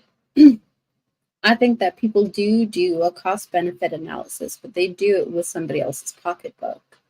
We see that so often in social media where people are now evaluating their relationships based on what they're seeing online. Or, that couple that they think is couple goals that they know, and evaluating their relationship based on that, not understanding the intricacies of what's going on in that relationship. That's how they're doing the cost benefit analysis, as opposed to doing with the person that they're with in the relationship. I can agree to that. I actually agree with AP as well, and Marcus, you hit the nail on the head as well. In terms of there has to be a knowledge of self before you can even begin to think about what it's going to cost you being in a relationship with somebody else. Because in any relationship, there is a giving that has to occur in order for the relationship to work, period. And so if you're the type of person that you know that you are not a person that's willing to compromise, a person that's willing to give, a person that's, all of those things that's going to take for the relationship to sustain, and you just are looking kind of like what AP was saying, you're just looking at the receiving part, is just not going to work unless you know that you're in it for a temporary period of time, where some people are willing to deal with certain things because that's not their end goal. You know what I'm saying? Like, I'm away the cost. I know I probably have to deal with X, Y, and Z, but my goal is to have a certain lifestyle. So I'm accepting of dealing with a dude that have a lot of money so I can have access to go on trips, to go shopping, to do all of these things. And I know part of it that's come with it is that I won't be the only one. Am I willing to deal with that? And some women are okay with that. And a lot of times those are women who are sometimes, but not for a long time, right? Because they get to a point where they realize maybe now at this stage and age in my life that I weighed the cost wrong. I'm not willing to do that anymore. But it all start with like what Marcus said. And I think that's where a lot of us get in so much trouble, is that we don't have a knowledge of self and we make decisions based on where we are right now, lacking who we are. And then as we begin to develop, grow, and change, then we go back and look at at what is costing us, and now we're upset that like how they say that buyer's remorse. Now we have buyer's remorse. And I definitely think the cost, the social exchange theory is true. I think we lack a lot of times the ability to really weigh those things, because we don't know what we want versus what we need. We confuse the two. I Yeah. think that can go in several different directions, right? And the reason why I say that is because I also people who went off of the whole happiness thing, like, oh, I'm happy, but happiness can be very it's fickle, right? Oh, I'm in love. Shit, you know who comes to mind? Who? Aunt Pat. Marcus, Aunt Pat, she definitely did a cost benefit analysis. She straight up said it. Like, I get married for the next time. I knew I wasn't gonna marry for the same reason. She straight up said, I knew this is what I wanted this time around, and she was good. It made me think of Aunt Pat. Tell Aunt Pat I say, hey. I will. When she come back on, I'm gonna bust out. But I'm gonna wait till she come on so I could bust out. But all right. You mean a comedian, Aunt Pat? No, my actual Aunt Pat. Oh, My okay. father's sister. You didn't see her? She came on. She funny. I love Oh her. yeah. I saw the brief. I saw it briefly because you was she was standing right next to you, right? Sitting right next to you, right? Yeah. Yeah, I'm about to say, I was like, Aunt Pat. I thought you were talking about because she had a lot of women have that story. Like after the first failed marriage or relationship, they about listen, this is what I'm not about to do. And they like, I'm going exactly for what I want. He need to be this, he need to be this, and he need to be this, and I ain't taking nothing less. So, well, that's why I said that, when you think about it, like everybody does a cost benefit analysis. It's just the sheet look different. Like if you are saying that they need to have a knowledge of self in order for them to actually do a true cost benefit analysis, I mean, that just means you got a better analysis than the person who don't know themselves. But they are weighing the cost of, hey, if I don't marry this person, what's going to happen? It's just that the sheet isn't that good. HD, earlier you were saying you thought you would miss out on a person. Do you think you would label that as maybe a lack of abundance mindset at that time? Of course, because the thing is, I've never been a very super datey person as far as wanting to be with a whole bunch of women. That's never been my thing. I'm usually a one woman kind of guy. It wasn't until I got divorced until I've like expanded because I've met a number of fantastic women. And it's like it kind of makes me sad that, the way that we're taught, you can only take care of one. That if I meet 10 fantastic girls and I can only take care of one, but they're all deserving, I mean, I'm kind of because I'm the type of person that I'm loyal to a fault to certain things because of like if you look out for me in a certain type of way, that's to be respected. I'm not about to let you do certain things if I feel like I'm taking advantage of you. Because listen, the reality is if you let people walk all over you, they're gonna do it. Same thing, taking advantage. They're gonna take advantage of you. But it's just like to me, like I've always been the type of person, like I'm not here to do a whole bunch of stuff. I don't need a whole bunch of stuff. You make sure I'm fed, you make sure I ain't gotta do a whole bunch of stuff at the house. I don't care. Like I'm if you want to go and you want to be a millionaire, fine, whatever. That don't mean that I'm going to want to be a millionaire. I'm gonna do this and the third. Now, granted, there is a little bit of competition mindset in me because it's just like what you're not about to do is make it seem like I'm some sort of scrub. So I do have a little bit of a growth mindset to a degree, but it's not because I needed to compete. I needed to basically be like, I can take care of the things that I'm responsible for. Reason why I want to make more money in life is so that I can take care of my responsibilities. And that when I want to go and teach and I don't want to work for this Negro and I don't want to do this, I got the option to do that because all I want to do is teach. I want to teach percussion. I want to teach, people how to do stuff that they don't know how to do, like fixing a wall or, doing stuff because you find out that a lot of stuff is really simple and that people are like inches away from some of the best things in their life or being able to accomplish things they never knew. You just need to move over just a little bit, right? And it's just like that's where I find my purpose and passion. Now, granted, teaching doesn't necessarily always give you the most money, right? And I recognize that. So because I recognize that, I make adjustments and I'd be like, I need to make money so that I can do the things that I want to do in the future, which is not deal with all these other people. Did anybody else have anything to add? I do something very, very, very, Thank you, very, Julie. very, very, very small and very, very, very quick. Inaz, I am glad you are here.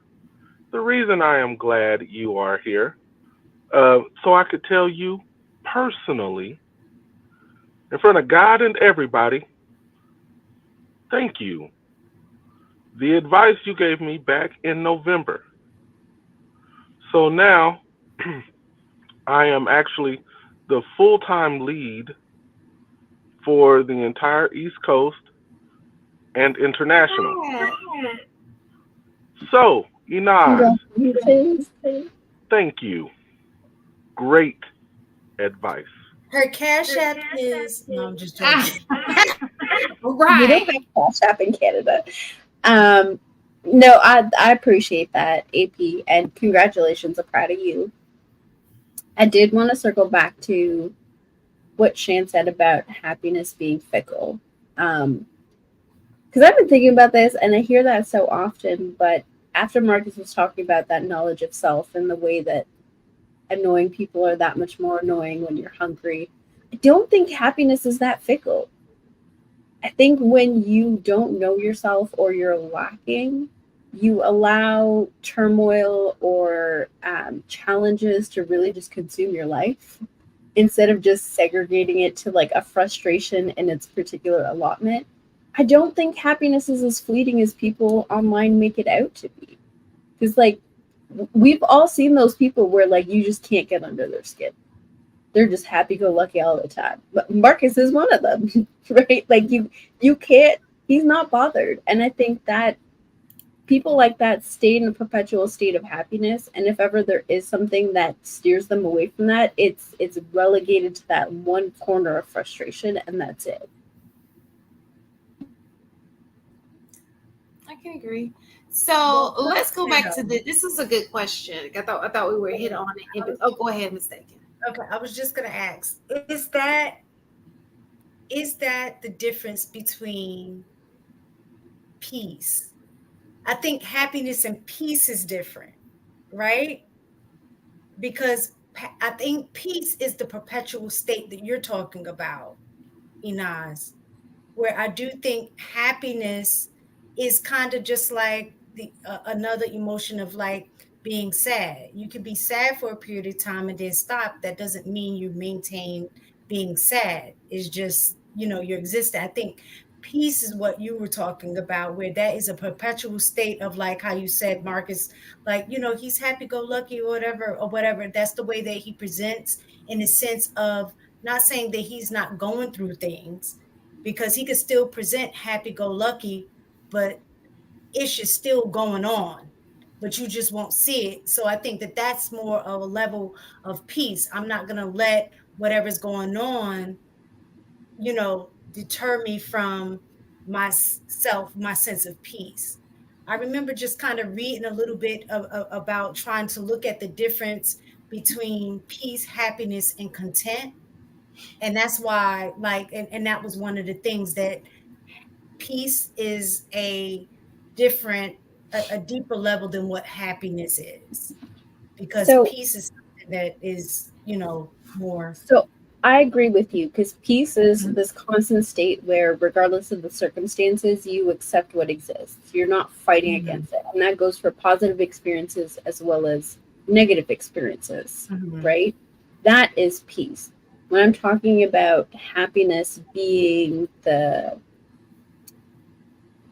being in a constant state of happiness, it's that if I'm a happy-go-lucky person and something happens at work and I get frustrated, I'm not taking it out on my friends. I'm not taking it out on my family. I'm not taking it out on my partner. I'm not taking it out on my children. I can vocalize that this is where my frustration is and isolate it to it just being work. Whereas there are people out there, when something frustrating happens at work, they come home in a bad mood, and now everybody has to be in a bad mood as a result of their bad mood. It becomes consuming instead of isolated. And I think because so many people don't know themselves or are not disciplined with themselves enough, they allow the emotions to rule them instead of them ruling the emotions. That was the kind of the point I was getting at. I don't think happiness is as fickle as people make it out to be because they don't have that discipline of self. Okay. So question. You want me to read it? Yes. All right. So Ray, I had called Pac-Man the last time and I couldn't get back to the screen fast enough. So Ray Alexander with 5 for the 5. Shout out to Ray. Question for the ladies: do most women have a minimum threshold for a man's income, social status, and physical attractiveness? Let's start with Shan. Let's start with Shan. What is the Yeah, I think that most women do have for all. What is the man's income threshold? The cost of entry? Yes. I don't really know that I have it. Give me a number. Off the top of your head. First thing that pop up. 10,000, 20,000, 30,000, 40,000, 50,000, 60,000, 70,000, 80. Stop me when I get to the threshold. 80,000, 90,000, 100,000, 110, 120. Yeah, you talking jibber jab right now. I didn't even hear all of that. Now I can tell you, for where I am, I don't want him to make anything less. So this is the thing for me. Just a number. It has nothing to do with. So you're talking to somebody. I gave y'all this example before. I had this one guy that I was very attracted to. He was a scientist, right? He didn't get paid a lot of money, but I respected what he did. You understand? So for me, I do like the status a little bit better. Like it doesn't necessarily come with an income, but just who you are, like what your purpose is. Like I have to respect it. And because sometimes that doesn't come with the income. But I do think that I would like for a guy to be in the same class as me or above. Put it that way. Physical attractiveness. Physical attractive? Oh, I gotta be attracted to you. You ain't getting none. Are you? How many men are you attracted to out of 10 usually? What's your attraction level? Not many. So we saying so his income is interchangeable as long as his social status is qualified enough. And physical attractiveness, he has to be one of the chosen few. I have to be. So when I say physical attraction, I'm not saying you got to be like built like, because yeah. You got to be attracted. I just have to be attracted to you. So what would that be? A 7 and up? Probably a 7. No, it's no number. So women don't look at it like that. So we do, but we don't. Attractive can be something about him that makes him attractive. It's like his confidence or the way he moves. You know, it's a different type of. It's not he a 10, because sometimes them 10 you were like, who do you want somebody that nice looking? Be okay. Nice, but so maybe a 6 with swag then. Something about him. Okay. Can he be a 5 with something about him? Hey Marcus, real quick. When the ladies finish, I know this question isn't directed at the men, but if this goes the way I think it's going to go, I have something I want to say at the end of this. So I just like, it's just attractive. Attractiveness doesn't necessarily have to be like, oh, he's physically like got ripped, he's got abs, like that kind of attraction. It's just something about him that's attractive to me. Like I'm just drawn towards him. So if the elephant, you know who the Elephant Man is? Matter of fact, can you pull up you look this guy up right quick? Ugliest rapper alive. No, I'm not. I'm probably not attracted to him. I'm not really attracted to entertainers, period. Well, I'm talking about just his face. The guy's ugliest rapper alive. So if he had the best personality, the most swag, the most confidence, was the funniest with this level, you see him, ugliest from Could Have Been Records, ugliest rapper alive. I'm not really attracted to rappers.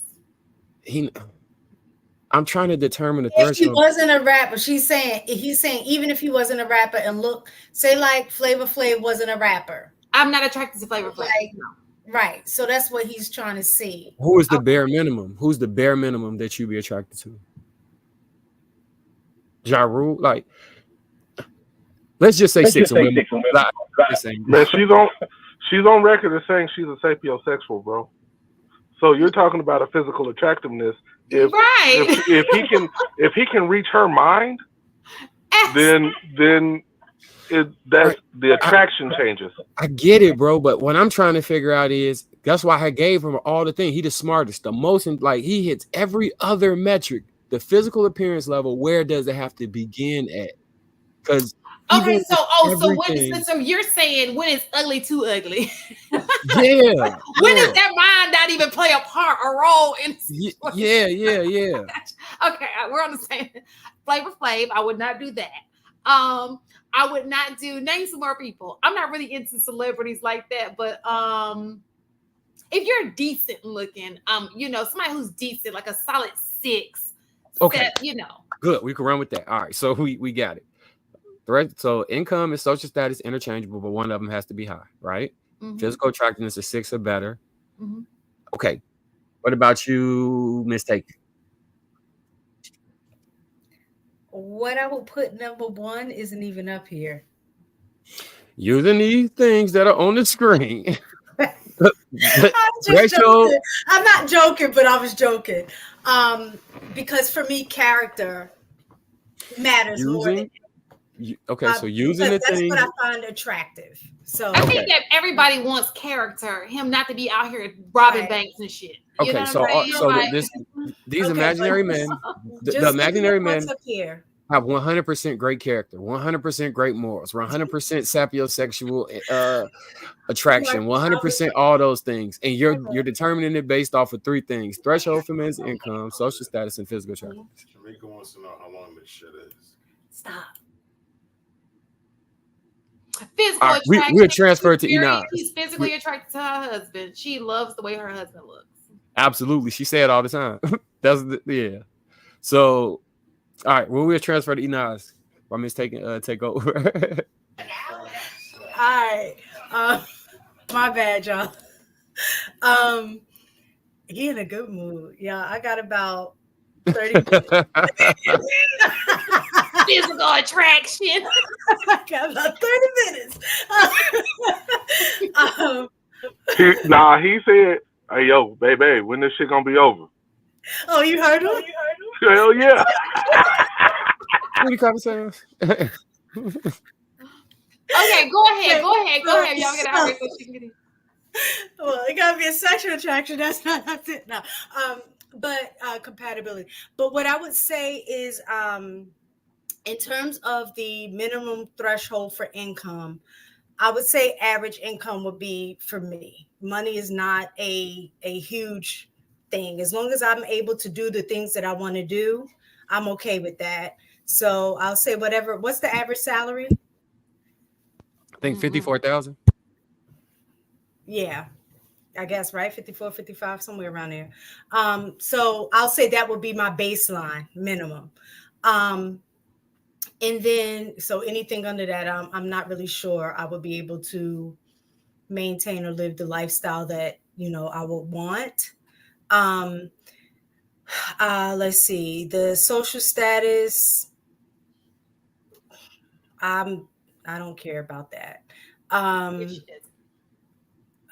Physical attraction, yeah, I'm like Shan. Well, is a 5 average? Like if we're doing on a scale from 1 to 10, 5 would be average, right? So I would say average, 5 and up, right? First of all, no. Mistaken. When I be showing you dudes, you be like, he's not. She would knock a dude down. He would be below average. Mistaken. When I be showing you pictures of dudes, you be like, I think he's cute. No, not for you. You harder than me. There's a difference. You are harder than me. Asking me based on you. There's a difference.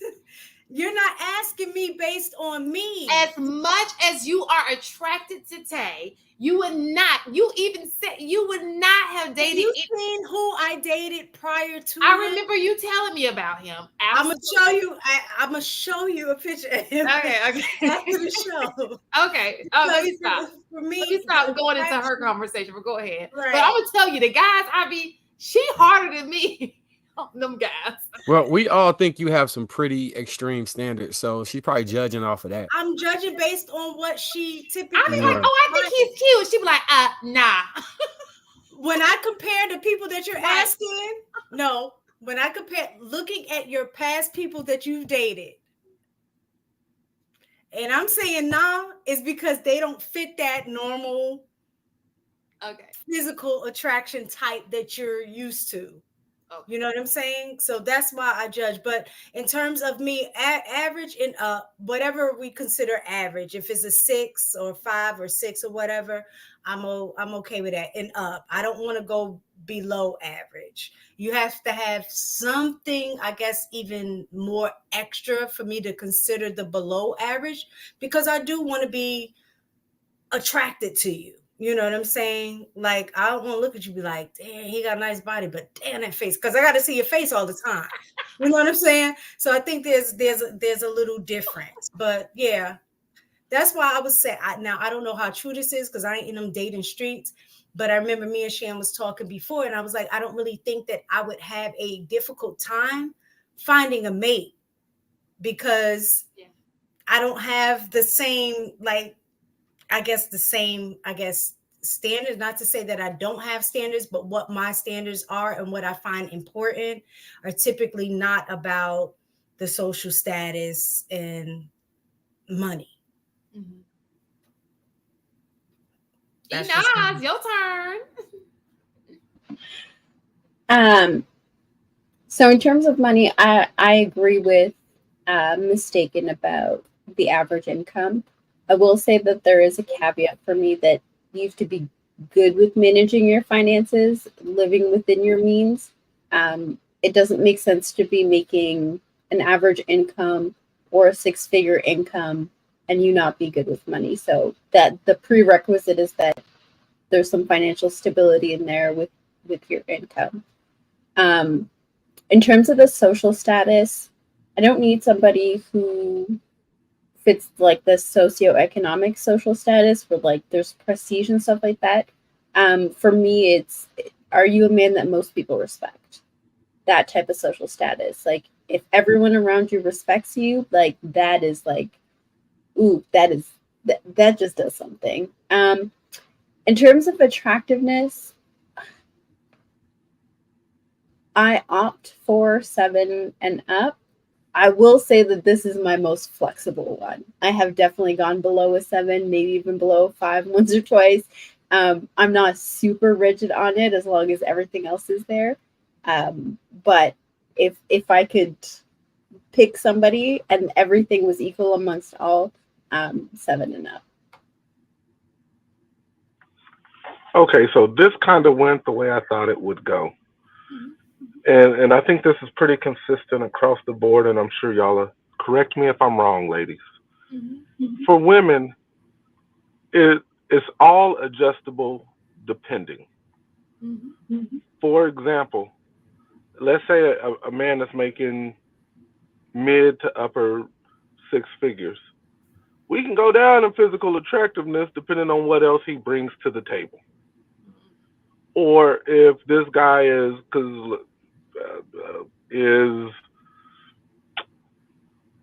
let's call it a high mid-tier golfer who has pretty high social status, we can go down on the other ones because of who he is. When I say we, I'm talking just about the women that ain't got shit to do with me. And if a man is just physically attractive without the other two, if he has charisma, charm, is assertive, has all the other manly qualities, women will flock to that. Like I don't think that there's, for women, I don't think that there's necessarily a definition for all of those. For example, I mean, shit, the baby and and Flavor Flav got women. Them niggas ugly. They ugly in the motherfucker. But they So still get women. You know what I'm saying? So for women, I don't think that necessarily there's a minimum threshold for any of those if you over exceed in any one of those. That's just my opinion. So I think you're right, AP. I think there's a caveat to it. I think that what that fluctuation looks like is based on what that woman is looking to get out of the interaction. If she's looking for strictly financial support, she will be more flexible on how he looks. If she's looking for a relationship, she will be more flexible on his income. If she's looking for a sneaky link, she may not be so flexible on how he looks, right? Depending on how she looks. So women, it's like a sliding scale as opposed to it just being flexible. That's why what's it's so all funny? cap. Let me just say this, and Mistaken can vouch for this because Mistaken knows me pretty well. For whatever reason, money just it can't just be about money with me. You know, it just I don't understand that. To be honest, I think if you follow social media I have you believing that most women prioritize money over everything. I really do. It will have you thinking that all these women don't give nothing about no men as long as they have money, we're good.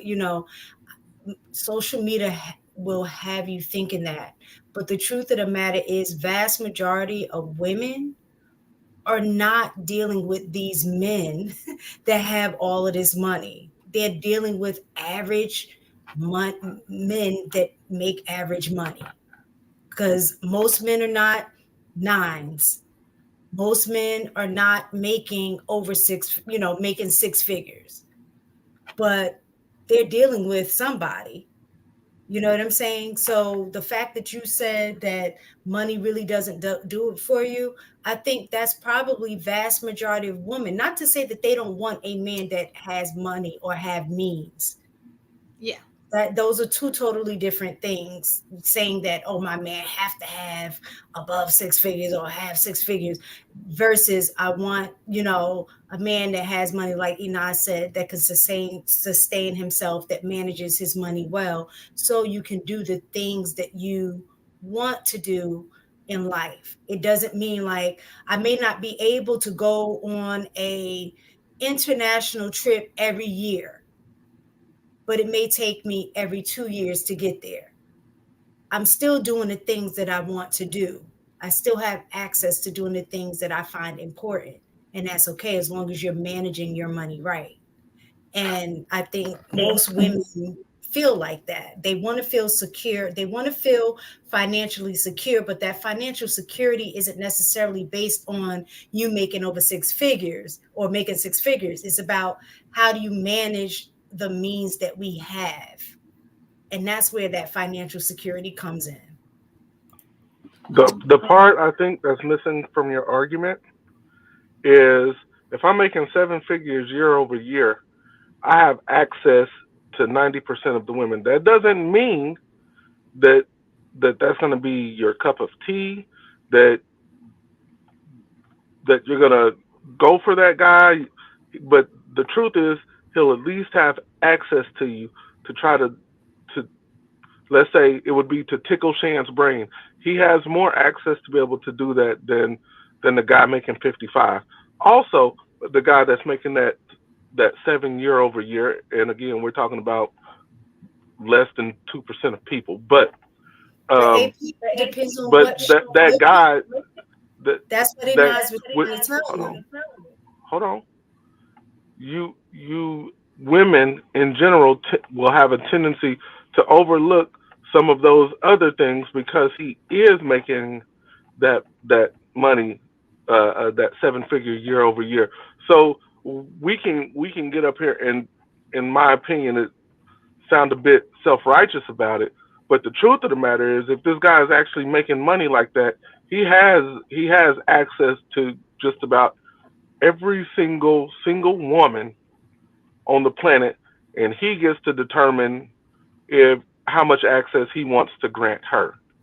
Like, Well, like we got to keep it a stack about this. we are going to keep it a stack. So the reality of it is, so we would not take away the fact that a lot of women, a great majority of the women, especially nowadays, the money will call. It's like, oh, he's got money. They'll go after the money, right? But there are some people like myself, but for whatever reason, you know what? God always gives you what you really don't be wanting, right? I get a lot of men with some money. It just does not move me the way that it moves some people. I cannot date you just because you have money. I have to be attracted to you in some other way besides, your money. It's got to be something else there. I can't just be like, oh, he got money. Girl, he got money. Let me go. I don't know why. I just can't do it. Because then I have to picture myself kissing you. I know then you're going to want to mistaken. Facts. Am I lying? I literally had to go to a completely different part of the house Am I just to get a hat. Be honest with you. I swear, am I lying though? Like, do I just? Yes. Because I get some money, right? Yeah, that's what I was gonna say. At the age and stage you are now in life, absolutely, I can agree with that. When we were younger, I might have questioned that. Are you trying to? Ain't nobody said nothing about younger. We talking about now. Listen, that's what I said. I agree with you. This is a very interesting experiment and an expose that you ladies have put on. I understand that you ladies were answering these things as honest and as fair as you possibly can, right? I understand that you guys are smart and that you understand variances and nuance and all that jazz, right? But time after time, as much as what women, their honest feelings versus how they deal in reality is two different things. The reason why a lot of women that say they want men that make a lot of money but don't mess with men that make a lot of money, it's because of the woman. It's not because of the guy. It's not that they say that again. The reason why a lot of women that say they want a lot of guys with a lot of money but they don't deal with a guy with a lot of money, it's because of the woman, not because of the guy. If you're not that type of woman, you ain't got the personality, you ain't got the character, the way that you look, the way that you dress, where you're at in vicinity to these guys, you're not going to get these guys that make money. He might see you and be like, you got a terrible attitude, or you look bad, or you got different colors in your hair, or you like to go to the club, or you like to do this. Like, there are a lot of things that are taking women away from the men that they desire. A lot. And a lot of it ain't financial. It's more so mental. It's more so, is she loud? Is she annoying? How does she dress? How does she look? There's these small things that women do that can get them the man that they want, but they don't focus on that. They focus on how to basically fake it till you make it to get some of the guys that they want. And at more than times than not, it works for a season, but then it gets them burnt in the long run. But when I'm listening to you ladies, especially Shan, listen, Shan, you say that money don't move you, which I agree. It don't move you to a degree, right? But if he looked the way that you want and he sound the way that he wants, that's different. he making that money. Listen, I said money alone. Yeah, but listen, nobody picks anything off of one thing. Nobody is choosing. No dude is choosing a girl So wisely. you just made the perfect guy. Of course, nobody's gonna give up the perfect guy. Let's, all But he ain't the perfect guy because he probably don't got the. He probably got. It's women who don't care about nothing else. All they care about is money. I'm saying that's not me. Listen, that type of woman is not the average type of woman. That woman that's looking to just get just that thing, listen, she's playing the long game. She's trying to get whatever she can get out this guy, and then she's trying to make it up out of there, right? But the most women, you need to have a average. There needs to be a balance of the things in order for her to really want to deal with you. If you got looks, you got some money, you know what I'm saying, and you got some sort of status or something like that, that gives you the best chance of being able to land with most women. If you got one out of the three, you're a lost cause, at least for the long term, because many women will deal with an physically attractive guy that doesn't have anything else for just what that is. But as far as for the long term game, y'all not doing that. Like, I don't even know why she said that, but One of the things that AP mentioned, and I want to point out, is the rappers that he chose. I don't know their names, but he mentioned some rappers, right? And he was saying these men are not attractive people, but they get women. Do understand that that too has something to do maybe with money and pool, because women like men who have access to things that they don't have access to. That's also attractive to women. Women kind of like what money, power, respect. Some women are attracted to, of course, if they have all of them, great. But like Inan said, in terms of social, not necessarily social status related to economics, but social status in terms of respect. You know what I'm saying? So women do appreciate money, power, respect. They will deal with a man in any of those categories. Some women like just the money, they'll deal with it.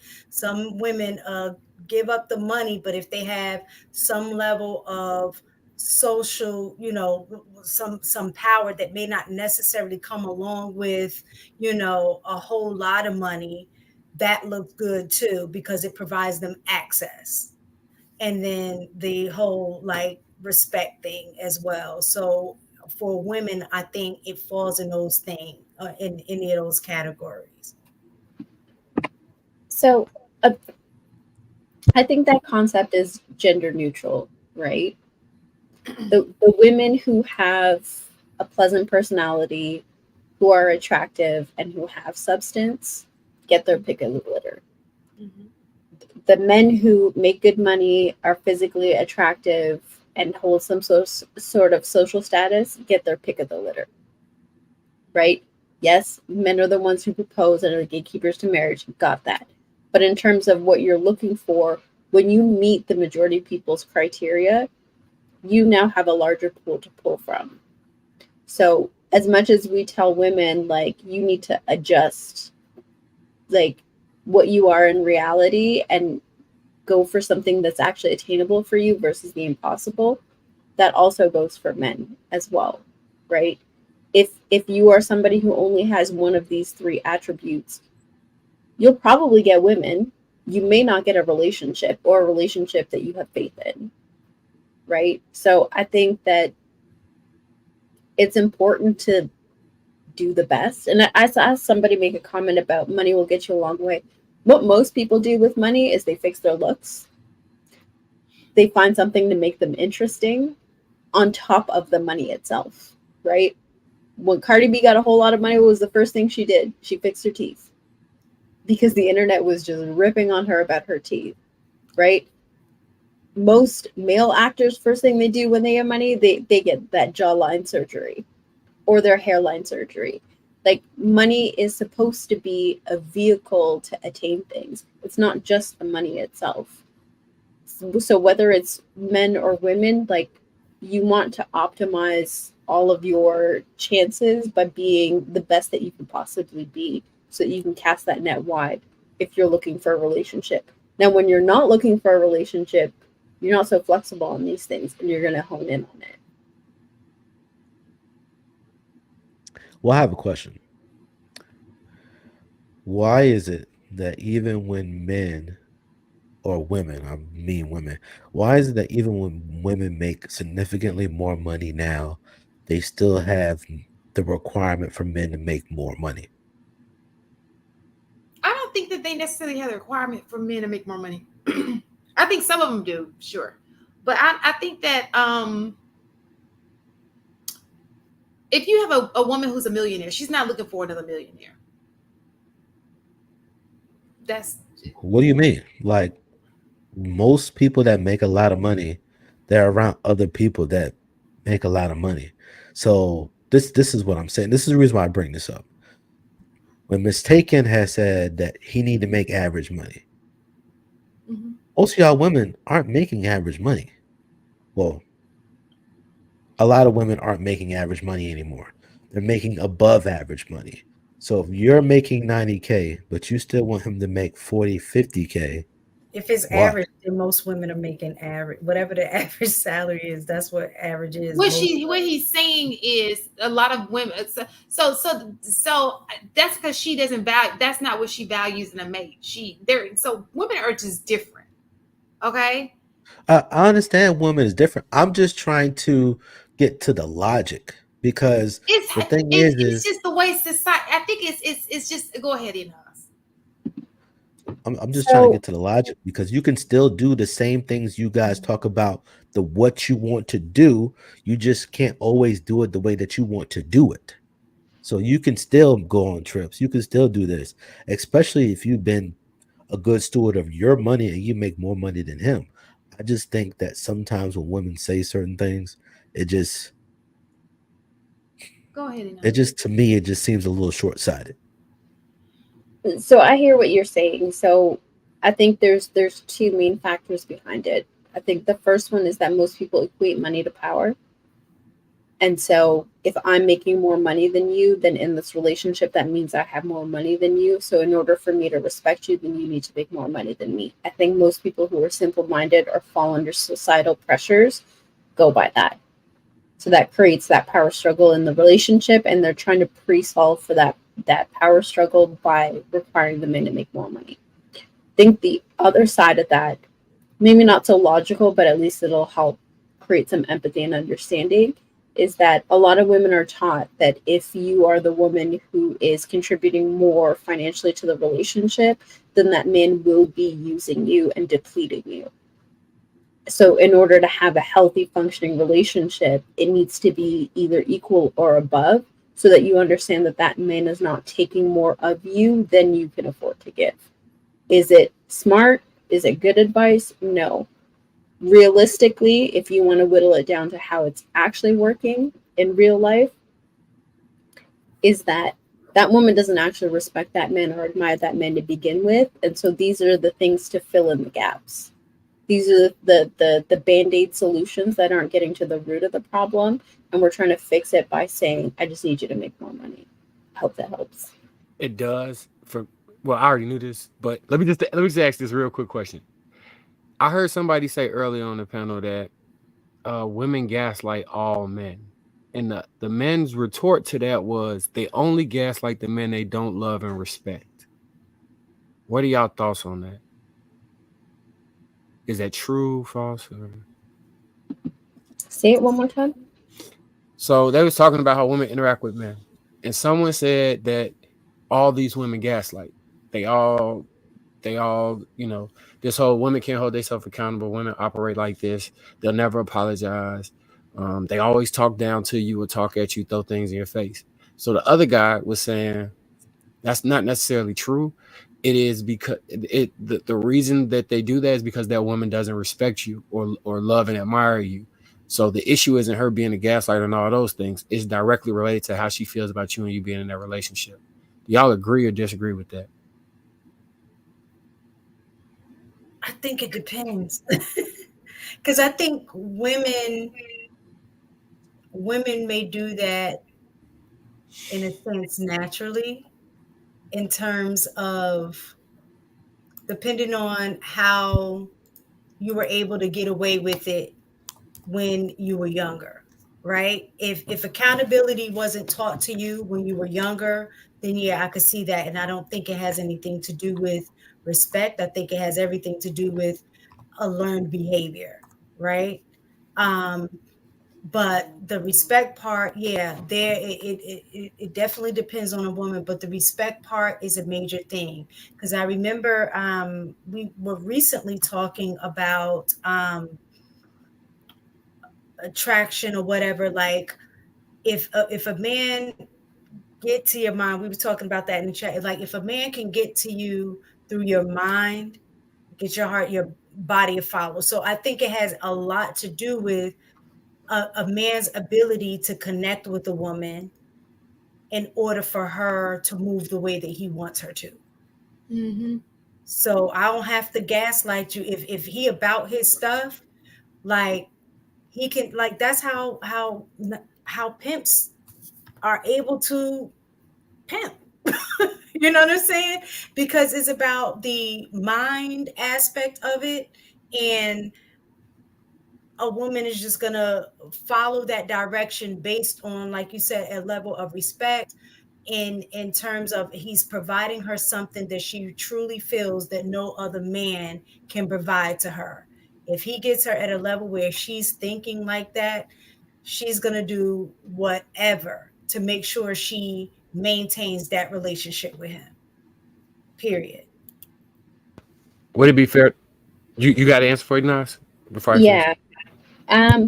I think it depends on the caliber of woman. I think there are women out there who would just walk away from the conversation instead of gaslighting you. I think there are women out there who are going to gaslight you, even if she does love and admire and respect you. I think to what Mistaken was saying, it's just learned behavior. And then I think the majority of women fall in the middle where they pick and choose who to gaslight.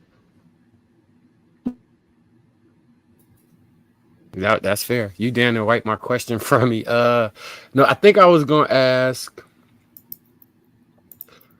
do you think that there's a tie to the gaslighting and the men who say they're in marriages and they don't get sex? And do you think that wraps around into, because all right, so let me start by saying what I believe, right? So I believe that it's not really fair, because when y'all bring the type of woman argument in, it kind of negates the point. So I was gonna say the type of woman that I would date would not do that based on love and admiration, but that's a type. And there's another type that probably would, and I just wouldn't date them. So I don't have a accurate representation to make this statement.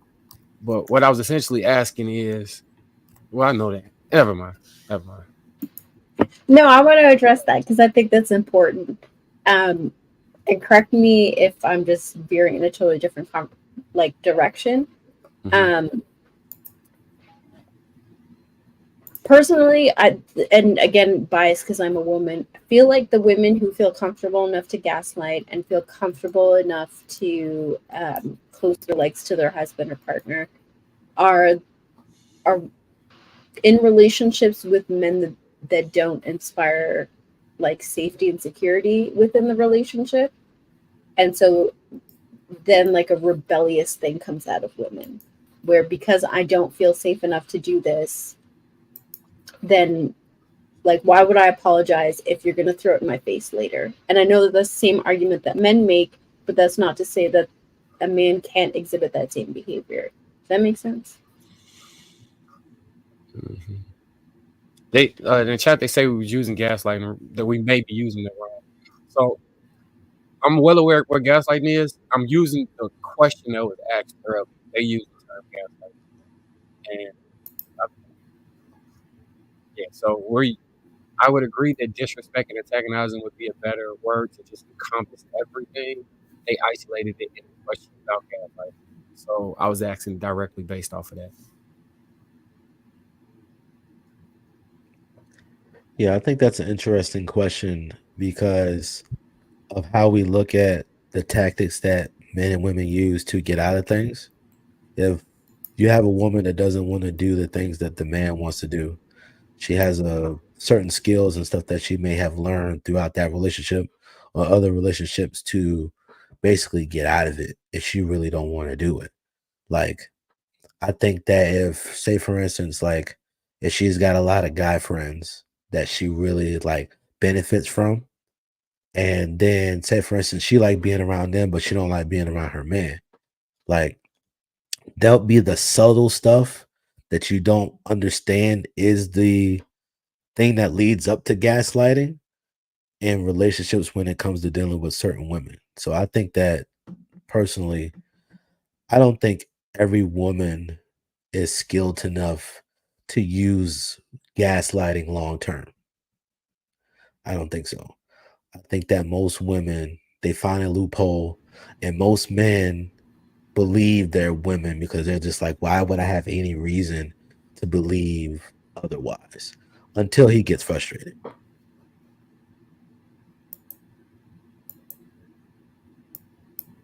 To bring the point in deeper, how much does physical attraction play into sex for women?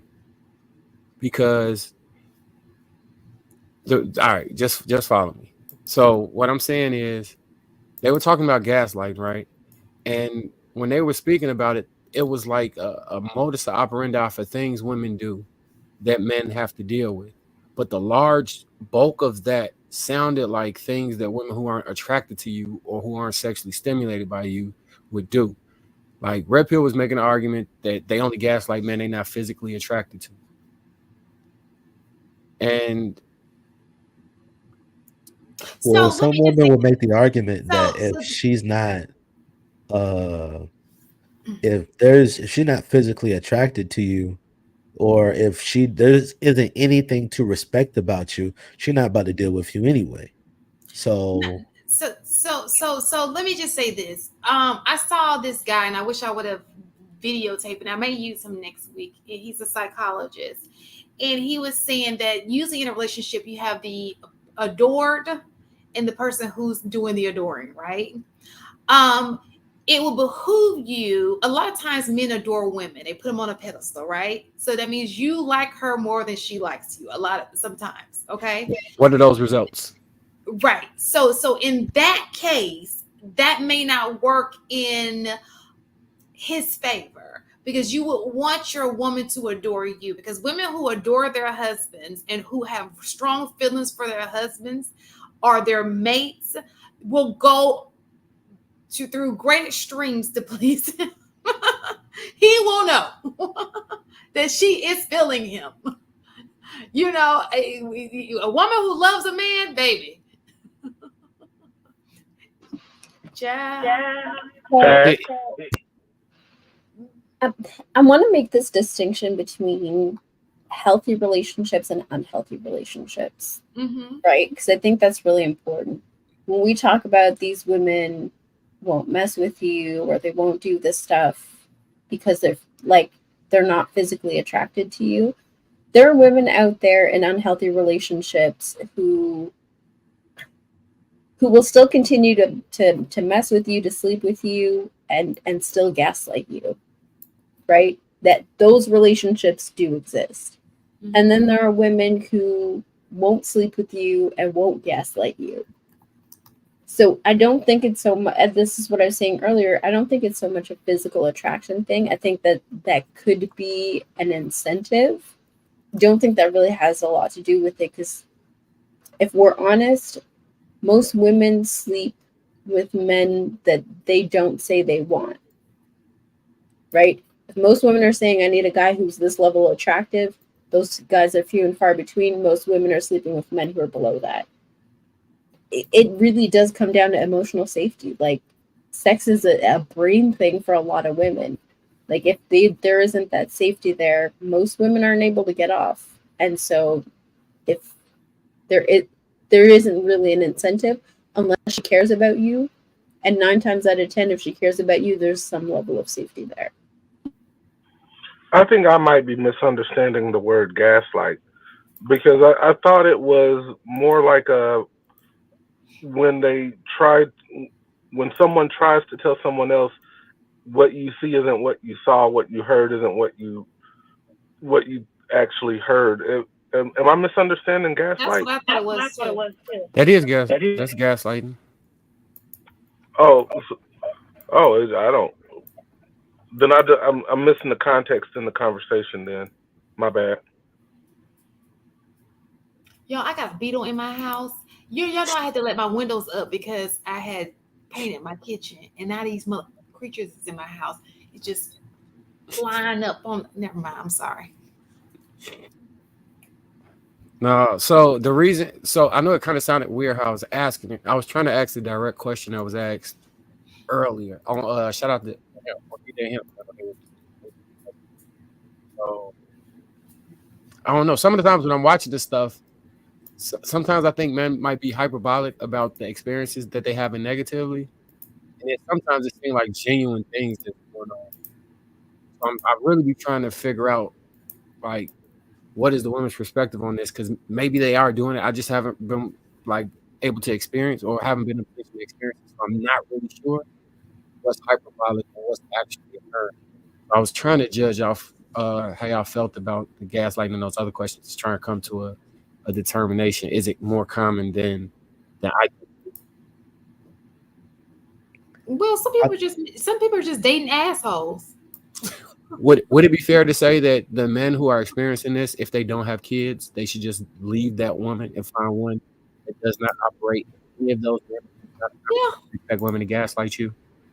Yeah. Okay.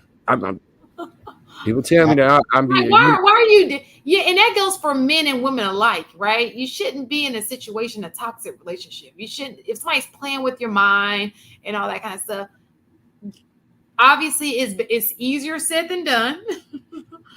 But yeah, just leave.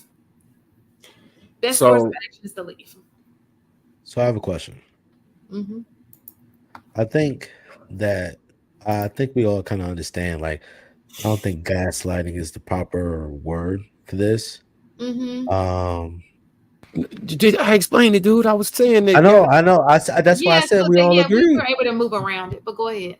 Yeah, that's what I'm saying. That's the first thing I said, bro. Relax. It's like I said, we all understand that gaslighting isn't the thing that's really happening.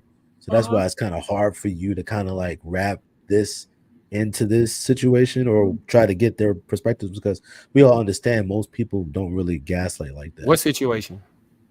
The situation between the man and a woman, that women gaslight men that they don't find to be attractive or physically attractive. We didn't discuss that. We didn't discuss that? No, we didn't talk about that at all. Well, damn, I must be. Somebody brought up that somebody. That's gaslighting. What I did just now is gaslighting. That is. That was gaslighting. Oh, bro. Bro, you had me thinking that I heard some complete nonsense out here in the streets, and you would listen. See, that's gaslighting. So I will say this though. That's I what I'm will saying. say this. We understand gaslighting. That's So what I'm saying. I We would understand say what gaslighting. So that's why it makes this conversation kind of like you're trying to be like, is this valid? But you already know it's not valid because most people ain't skilled in gaslighting like that. Well, it's funny. I was about to say, don't let that nigga gaslight you, HD. No, because I was sitting here thinking, I was like, H, maybe you don't actually listen. Hey, kudos, sir, because you played me like a fiddle. I listen.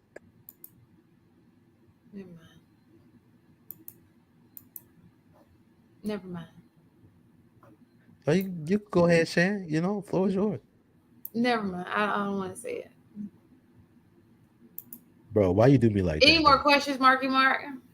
Because I kind of got the feeling that nobody thought I knew what gaslighting was. So I'm like, you know what?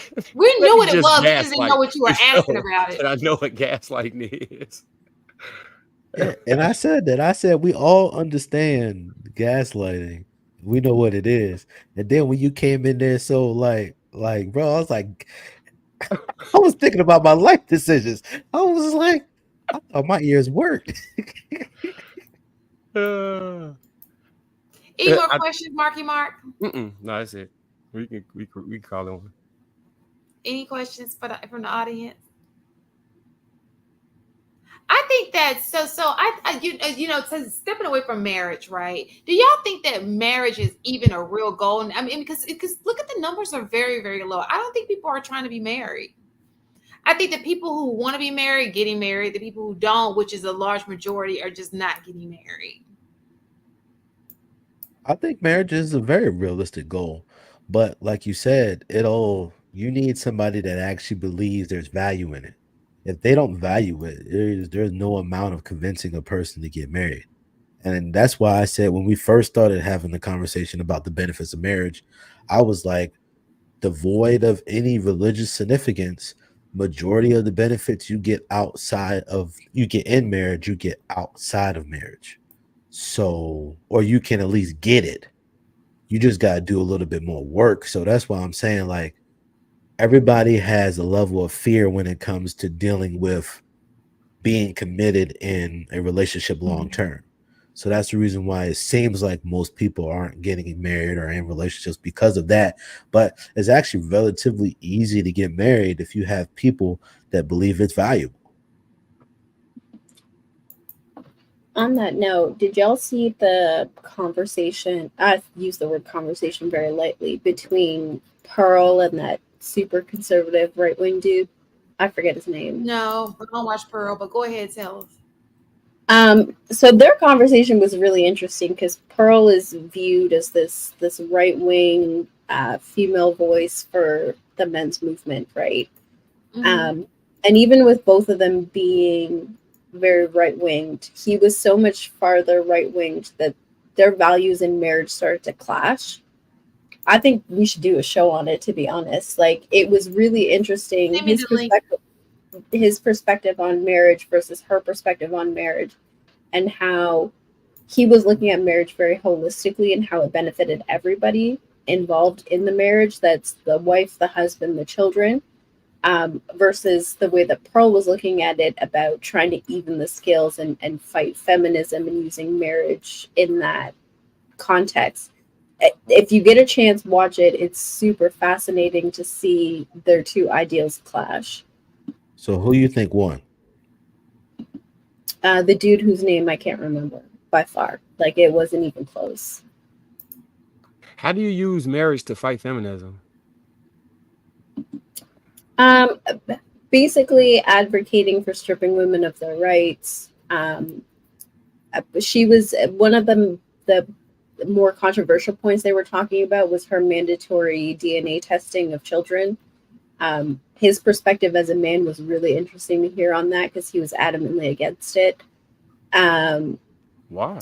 Oh, I think I saw that, and he felt like it was an insult to his. I saw a clip. Yeah, so he thought it would be implying that his wife would be a 304 by making it mandatory. And then when she started to backtrack and say, well, people could opt out of it, and he said, well, then it's not mandatory. So he really held her accountable to the words that she was using. And she presented some other scenarios, and it was interesting to watch.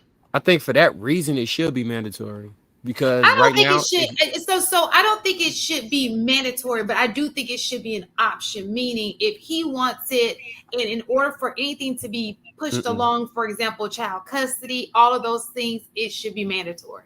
No, I'm saying it should be mandatory because right now, as it stands, if he wants a test, it's implying that she's a whore.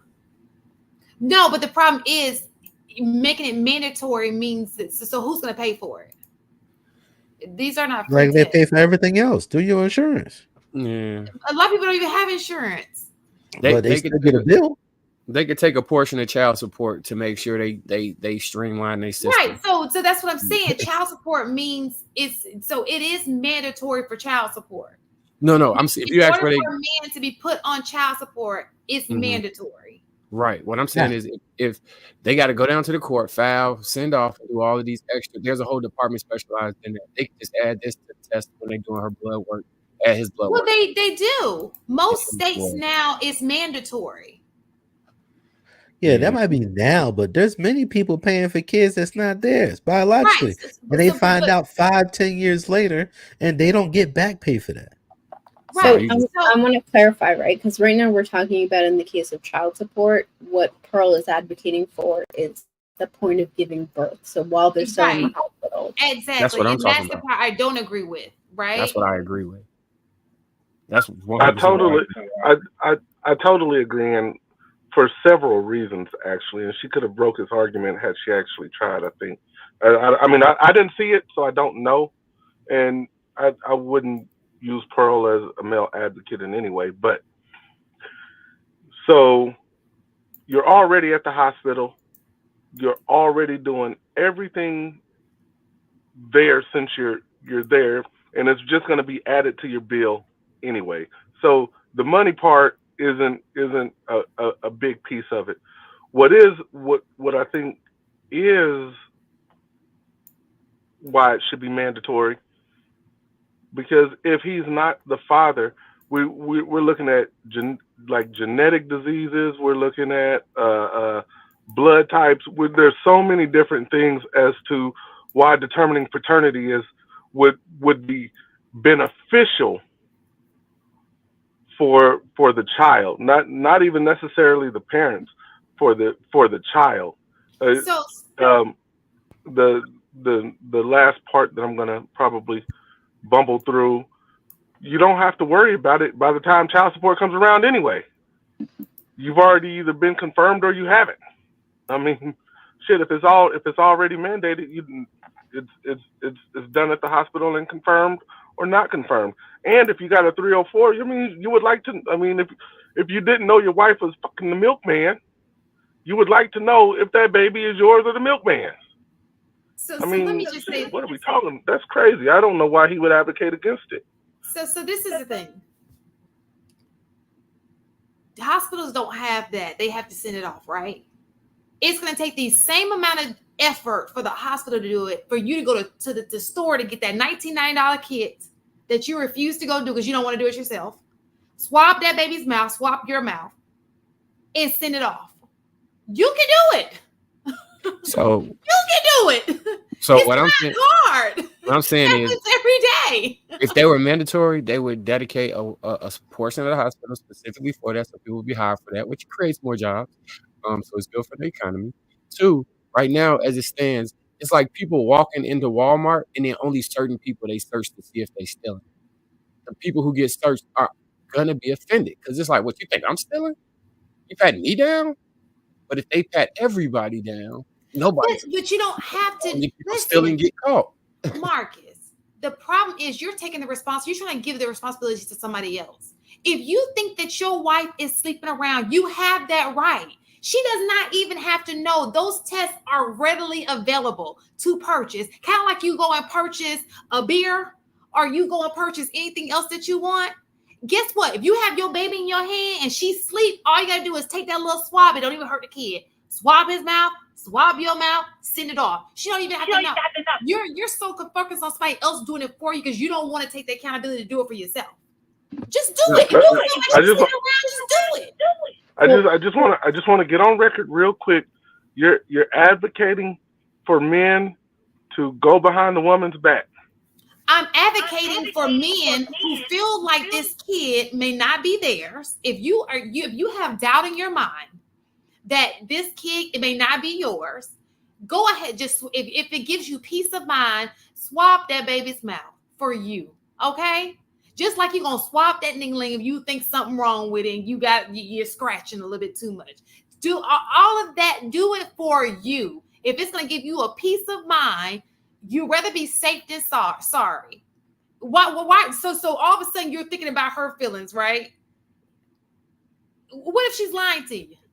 Exactly. If you feel that strong that your chick could be in the streets, they have a discreet way. They don't even say you have to have your girlfriend's permission. It don't say none of that. All it's saying is just send a swab. You see all the gymnastics going through right now for a non-existing test. Imagine a man in a hospital after the baby is born asking for the paternity test in front of his woman.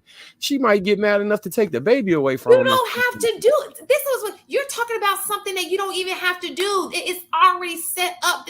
You guys are making obstacles that are not even there. To be sneaky. We don't want to be sneaky. We want everything to be above board. That's you talking about sneaking and hiding and doing something on the. So you prefer to embarrass your wife instead of just being. Oh, so it's embarrassing. What? So it's embarrassing. So what I'm saying to you is, how is it if you have that much in your mind, if you feel like you have a way to do it, just get it done. Why do you have to have somebody do that for you when you can do it yourself? Why? Is it gonna hurt your kid to swab their mouth? No. You do shit all the time. Listen, you go out and cheat with a bitch and don't tell your wife, but you don't want to swap your baby mouth. Like y'all got secrets when you want to have secrets, and then you don't. No. I Like, don't come know. on. You're speaking in general, I'm sure, but What I'm saying is, yeah. y'all making the problem is you want them to do it for you, and so you just doing it for yourself. You know, if you're not married to this chick, it is not a big deal for you to go. Just like it ain't a big deal for her to go to court and to put you on child support. So make sure that's your kid. Go get a swab. What is the big deal? What's the big deal? I'm not understanding. They're gonna do it anyway when she goes to file for child support. They're gonna do the mouth swab. They're gonna do it anyway, right? They do. So here's the thing, Shan. How is that gaslighting? If you just HD, you just clearly said there are men who are paying for kids that are not theirs, right? Yeah, so we can eliminate that completely if you do mandatory Absolutely. If testing. you just go get the baby's mouth swabbed. Well, what I'm saying is this, like, just like you, why would a man want to make a woman that he has a child by potentially feel like she's being disrespected by you even bringing up the idea of that child potentially not being his? Men also understand how you will respond to that. But in reality, guess what? There's rarely ever a question that that's going to be the mother's child. But the question only comes on the man's side. So Right. making it mandatory is just like getting the vaccine for hepatitis or something like that. And that literally all of these cases of men and women not knowing who their Maybe kids I'm is or missing this and the something. third, they will never ever be a question because guess what? We already solved it at the beginning. Okay. So I see the argument from both sides. Please go watch the conversation because he addresses his reasoning behind all of this. But I agree with Marcus on the stance of like, if everybody has to do it, then nobody feels embarrassed or ashamed. I understand that perspective. My question with that is this really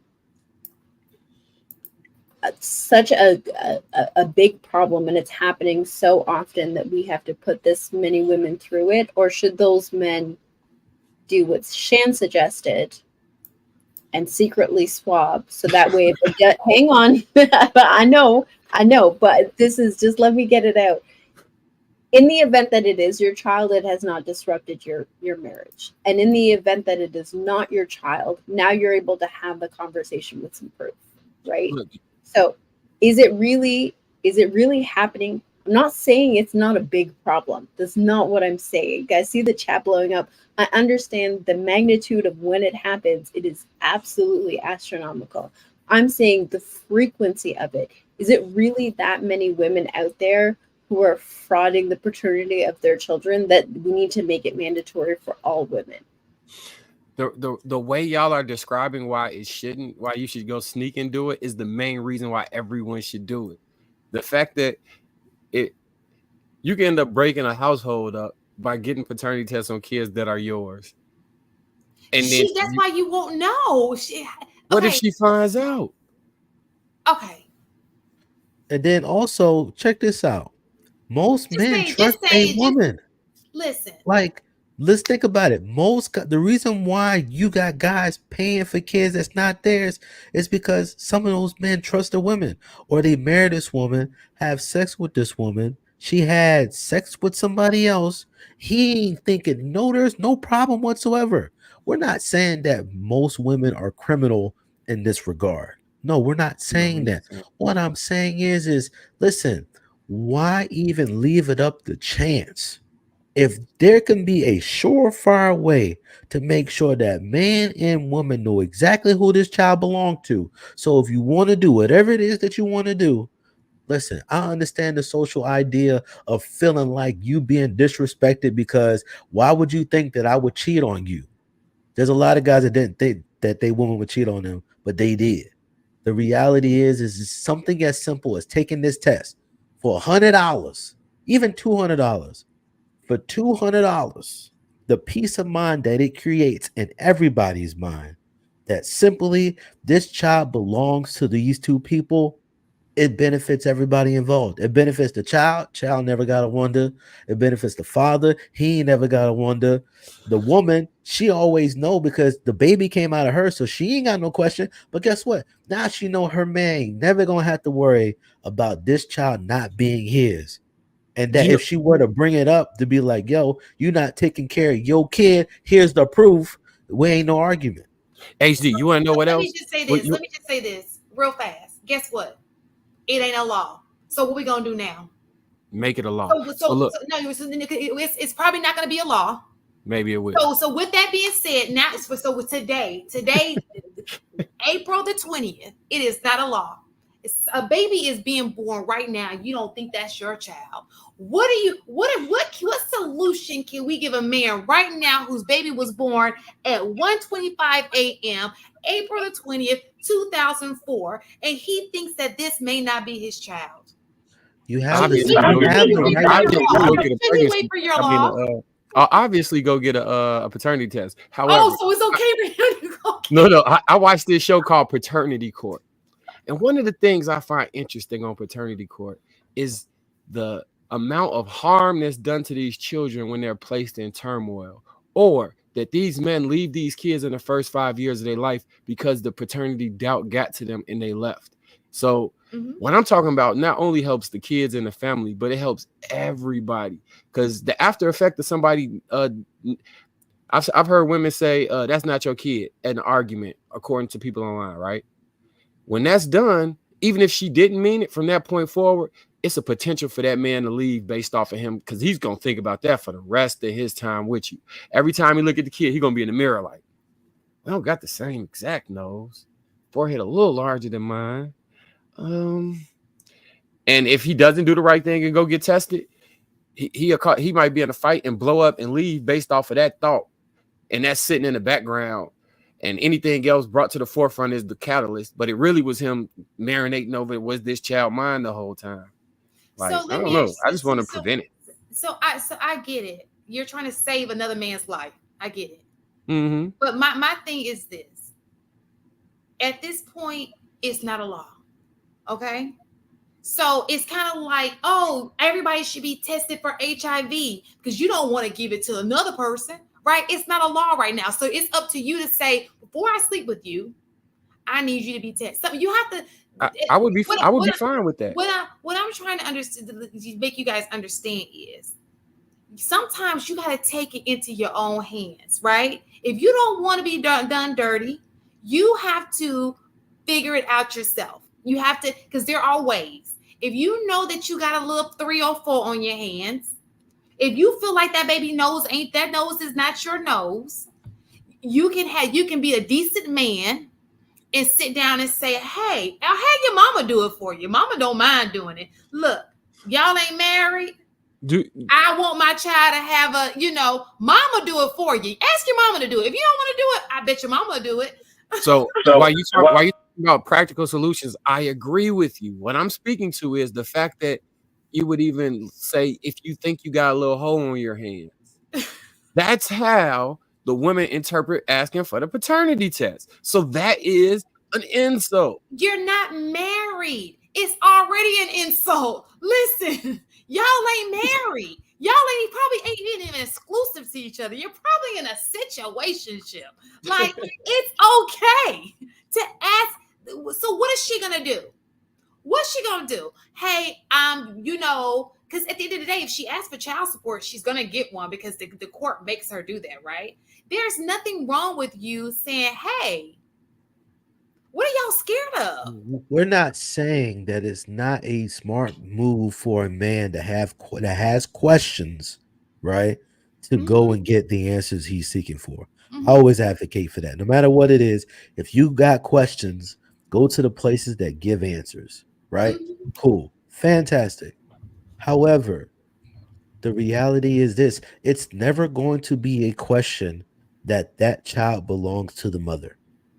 Unless by some crazy scenario, yes, we understand. So by some crazy scenario, the baby gets swapped and you don't recognize that that's not your baby because it looks exactly like the other baby that just got pulled out of somebody else, right? which is Okay. very rare. But the reality is that, listen, for peace of mind, the only reason why you are not specifically you, the only reason why most people will have an issue with this, right, is because, oh, well, that makes my person feel bad. Instead of thinking, No, I want to give my the biggest other issue person a is peace of mind that nobody's he ain't gonna never got to pay worry about for it. it. They're just not. It's a cost. Hospitals, that's not what they do. Okay, it's just not. It's not what they do. It's an outside agency that does that. Okay, So so with what? that being said, there. All I'm saying to you is, right now, today, it is not a law. So what are you gonna do? I'm giving Yeah, you an yeah. alternative to We are something that talking you about can it. do today. Yeah, but we're talking about it so that we can, one, create more awareness, and two, to see if we can make it some sort of situation so that everybody can benefit. Yes, it's not a law today. Black people voting wasn't a law before, but now black people can vote because a lot Freedom of people too. I that are can fucking name about it. 1,000 other laws that need to take place before this one. It's just not on Agree. the They should Which is legalize fine. polygamy first leaders. before this. I agree. Look, I get what y'all are saying. I get you guys want to have a law, but at the end of the day, this is still, if you cared enough, if you really, really care, you will understand that it's not a law today. So let's give a solution to what people can do. Since it's not a law today, what can these men do to ensure that this kid is theirs? We already know this. We talking about a theoretical concept of what should be. We agree that is in practicality. We already go get the test. Simple.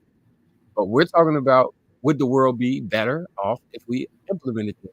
Matter of fact, I think I'm gonna create a. I'm gonna do a video and start a channel for real, and I'm gonna have a list of things that all the complaints. Here go to the solutions. Polygamy should be legalized. Um, Mandatory DNA testing. Um, all Reparation. You know, I got a law. You get a woman pregnant, mandatory that you marry her, so we can stop having a whole that's bunch fine. of That's look. That goes with polygamy should be legalized. That's if fine. you tell a woman that you have an intent to marry her and you don't, she can sue you. You get her pants That law exists. without what if you lie to her to get her vagina. That law exists. And you go back on your word. That should be a law. It you know, exists. we're doing all these laws to protect men. Let's do some laws to protect women as well. My first law protected women too. What do you mean? Because that's a problem in the streets too. My first law protected women as well. Because if you get two, you get a law, we get a law. You get a law. We get a law. If I can jump in here real quick, Shan. First, I'm going to say I 100% agree with you, gentlemen. If you feel like that there's any issues in the current paternity situation that you have, go behind your woman back, get the swab, send it off, get it done. I completely agree with Shan. I completely agree with Marcus and HD. It should be mandatory at the time of birth to use DNA to determine paternity. I completely agree with that. In the meantime, gentlemen, continue to do the secret swabs and sending that off. Don't stop doing that. Third, men, you want to protect yourself? Don't sign the birth certificate without proving paternity first. Go ahead and piss your woman off. It's okay to piss your woman off when she just had a baby. It's okay. It's okay. Make her mad at her most vulnerable state. Let's go ahead and just not sign the birth certificate until we prove paternity, which then turns into mandatory paternity. Because I do remember, and HD used one of the examples I was going to use, but Roe v. Wade would never be overturned until it was. What is it? Kentucky already mandatory DNA testing for child support cases.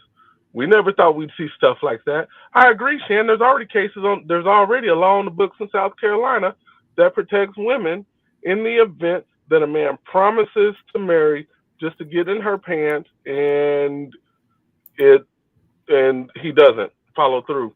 There's already a law that protects women in North Carolina, where if the man cheats on his woman, his wife can actually sue the other woman.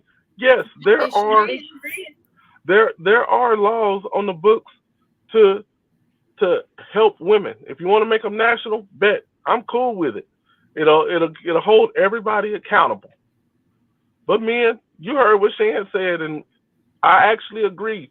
The secret paternity in the background without your woman knowing, go for it. But the problem with it is, when you prove it's not yours, you're still going to have to go to the child support case because your damn name is on the birth certificate, and that becomes a whole problem because we already know the child support system itself is a damn problem. By the way, it's protection for women. I just wanted to make sure we covered that, Ms. Shan. But don't you sign that birth certificate so that you can actually, what's it called, plausible deniability. I wasn't sure, I don't know, I didn't sign. But hey, Mr. Courtman, if you want to make it mandatory now, I'm down. Just saying. But yes, and I do agree. And Marcus, yes, I do agree. Both can be true. I'm done. I would be okay with all of those laws, including the HIV law.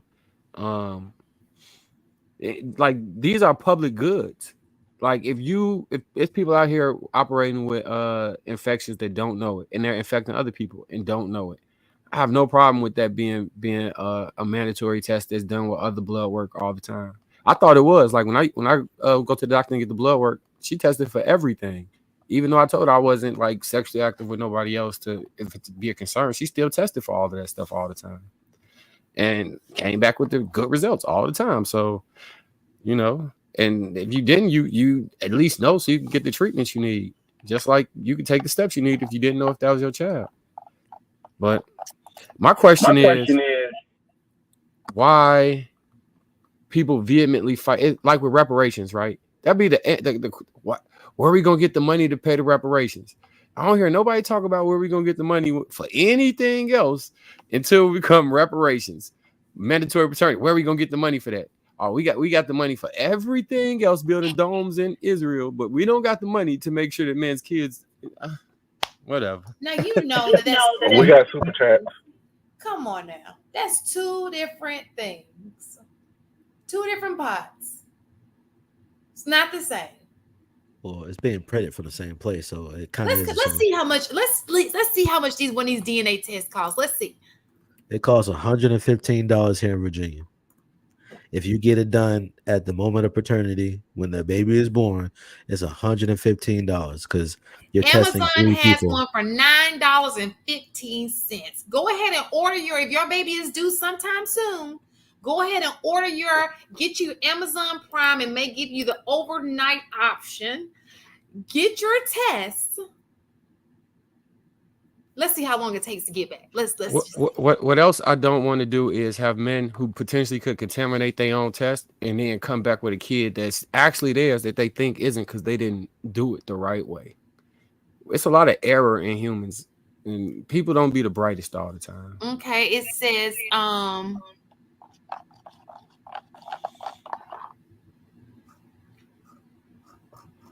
Yeah, let's not forget these super chats.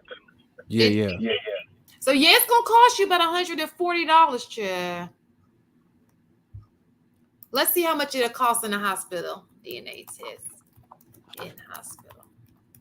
Joaquin, the homie with the 1999. Shout out to you, big dog. Appreciate the support.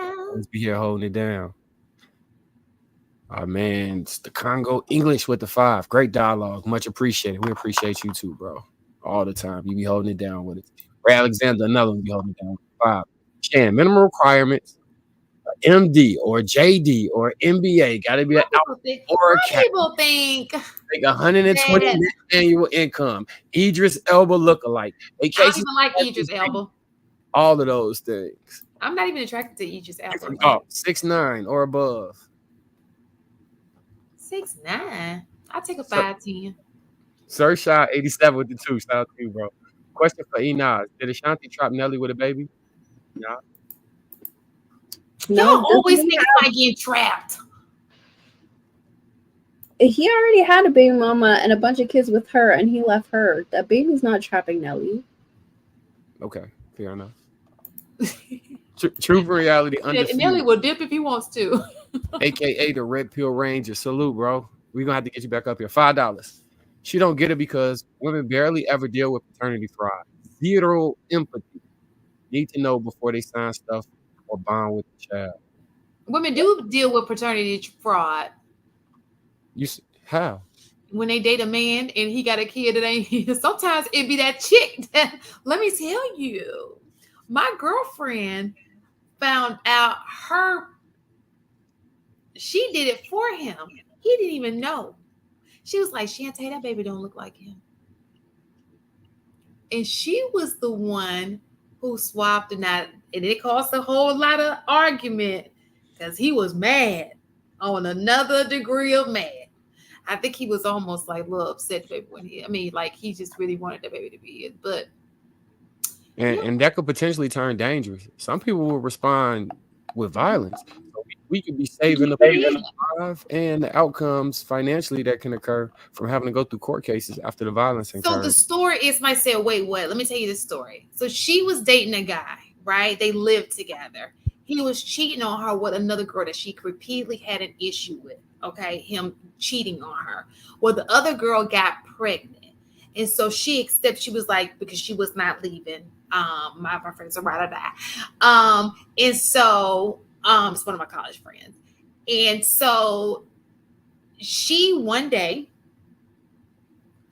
months had passed, took it upon herself because she's a Scorpio. And she swapped the baby mouth, and the results came back. That's crazy. Truth and reality. No, we would have never had a question if it was mandatory. You said what now? I said it would have never got a chance. This is my thing. This is the part that I don't understand, right? If you have, and then we're talking about outside of marriage, just period, because marriage is a totally different situation. If you are with a woman and you guys have a kid together, but you're not together, the baby sees you, the baby sees her, right? If we're saying men and women are equal as it relates to parenting a kid, just like she does things with the kid that you may not necessarily know of, you had your half. If you want to, if she takes the kid to the doctor and she says, "Oh, perform these tests on it," is there a difference? If the kid is with you, this is your time to have the kid.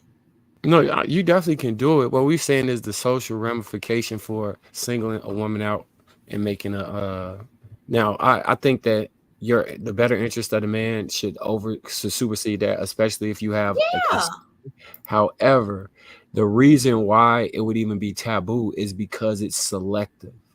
And by selecting it, but how would she know? If she see the test someplace, who knows? But let me just read this last super chat. Truth and reality, undefeated with the 5. Shout out to the Red Pill Ranger. Why y'all keep saying white? Girlfriends, friends, situationships, etc. Get pregnant too. That guy don't deserve to know before he signed on the dotted line. And is he being facetious? Rhetorical. Mm-hmm.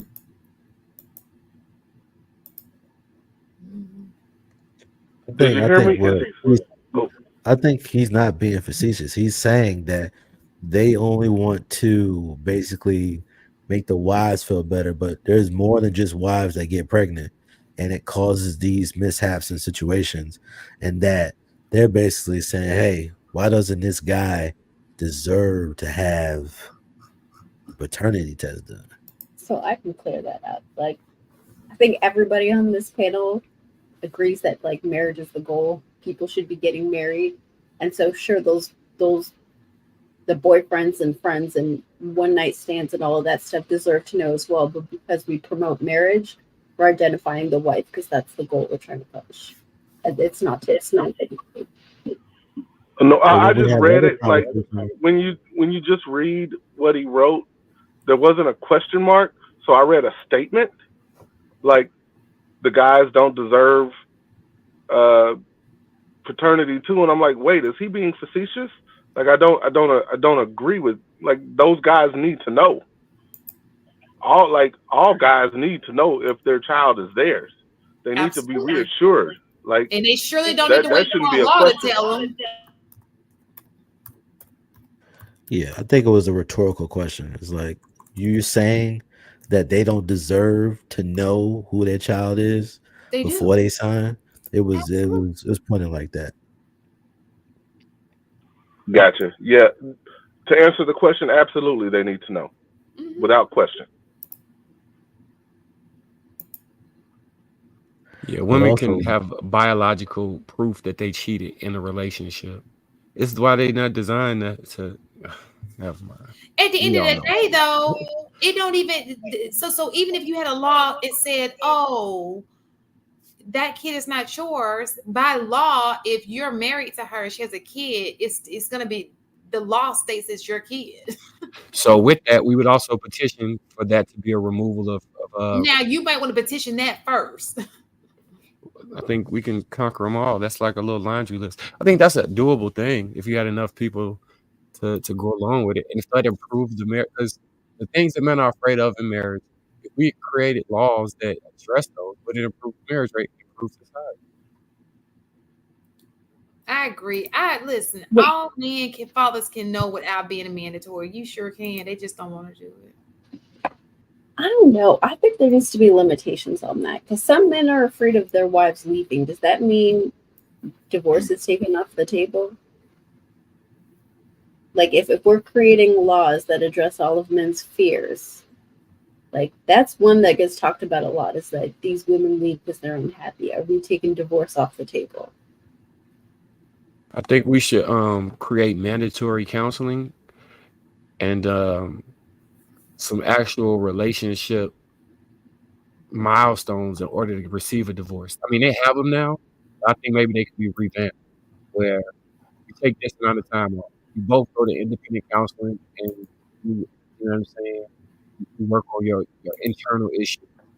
Then the couple.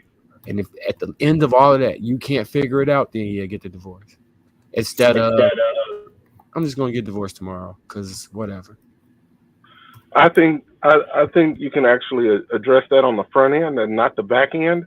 I believe there should be marriage couple counseling mandatory, not on the back end. That way you take care of you address those issues first. The second part is you remove no fault divorce. You do those two things, and I think a lot we would see changes. No fault. That's a fault, though. Well, what it's saying is that when you make it no fault, then that's when you start introducing like irreconcilable differences, and that it doesn't matter who called this, you could just break this up. But the reason why divorce is the way that it is, as far as like the legal way to divorce, is because the government don't want to have to take care of nothing. That's the reason why the divorce proceedings go the way that they do. Just like with a kid and child support, the reason why most of the time when you're no longer married to a person, child support immediately comes into custody or into the conversation is because the government does not want to take care of that child. I feel like if you are doing your part and you have that kid consistently, I don't feel like you should pay your child support. You have that child at least 2 to 3 days out of the week, I don't think you should be paying child support. I mean, that's nice, but also the government could be like, nah, you need to be on child support.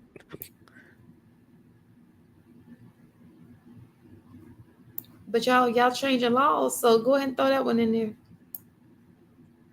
Hey, listen, let's run the gambit. Let's go. Put that one on the list, Marky Mark. If you get your kid consistently every single week for 2 to 3 days, you should not be on child support. Yeah, I don't got my list with me, but I'll put it on there.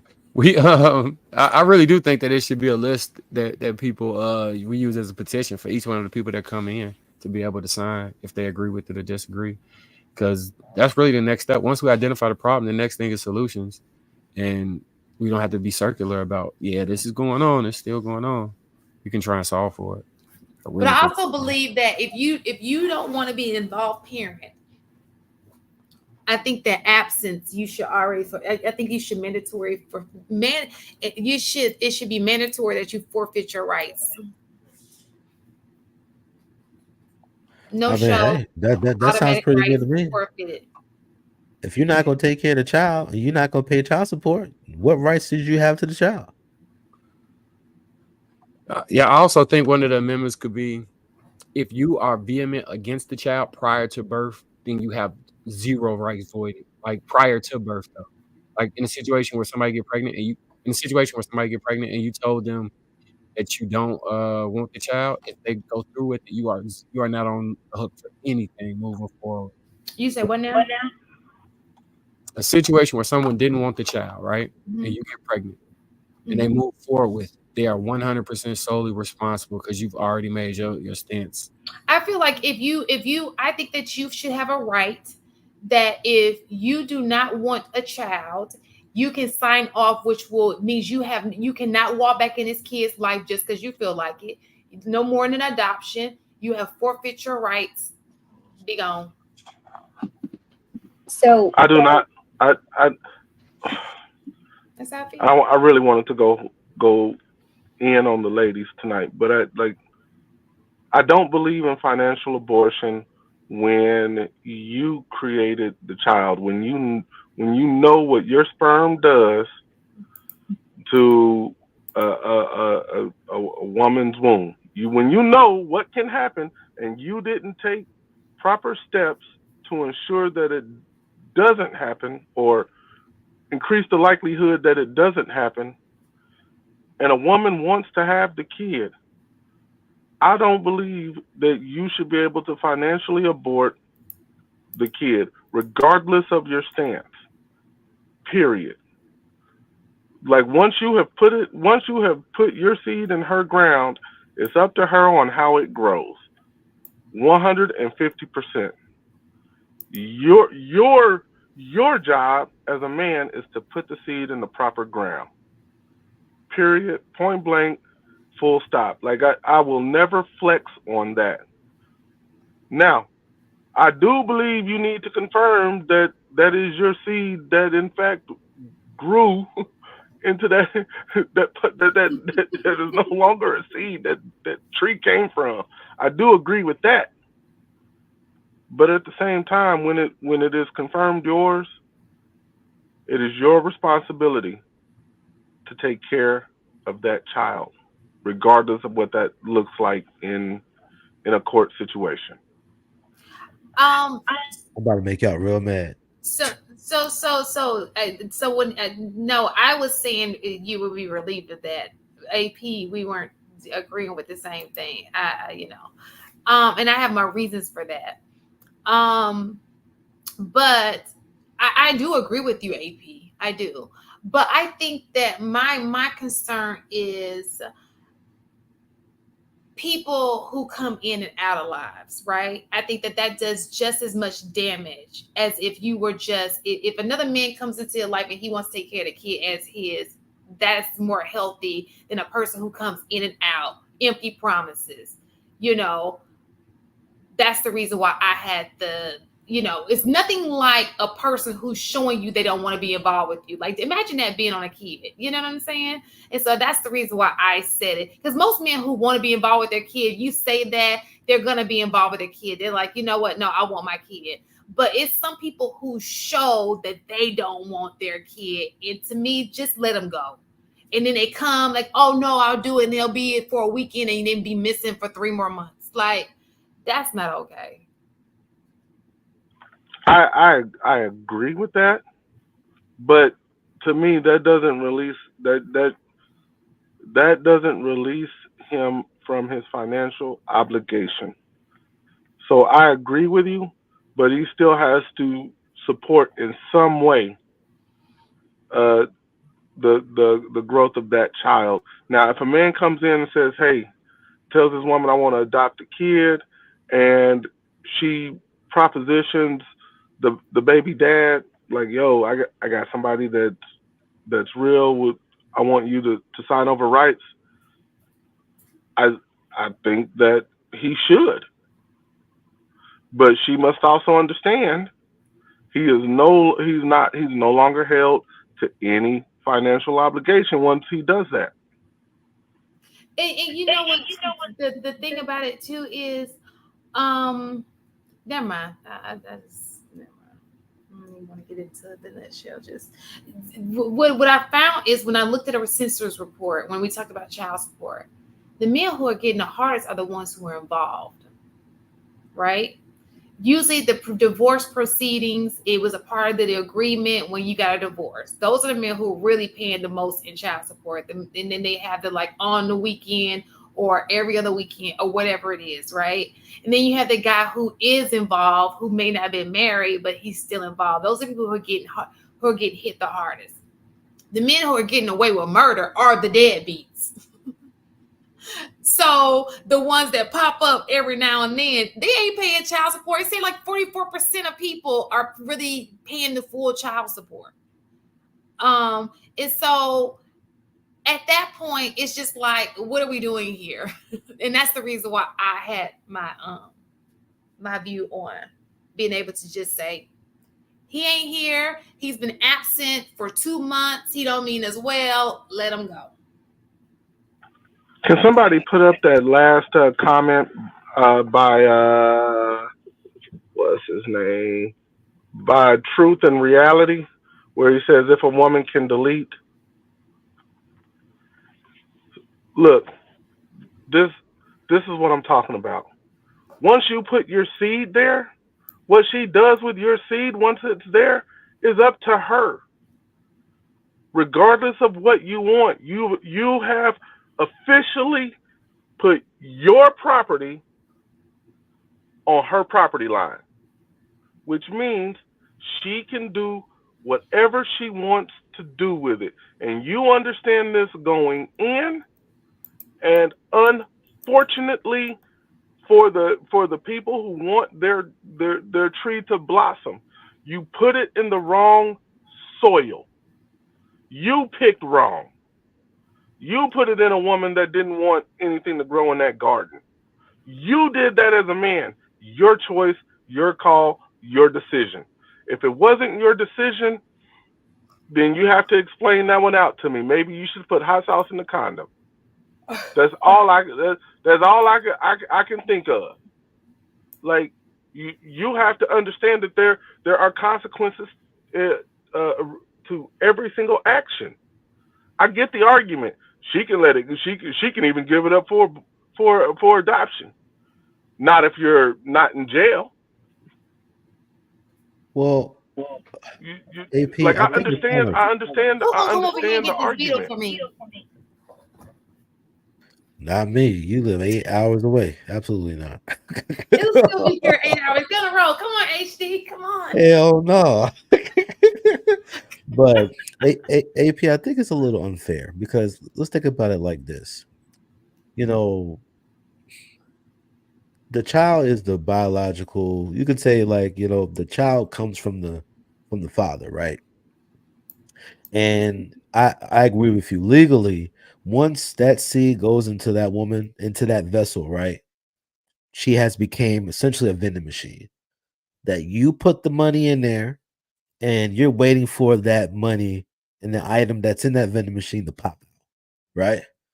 But the thing is like, yo, like, I don't think it's a full fair conversation to be like, well, she gets to choose whenever the second that you put it in there.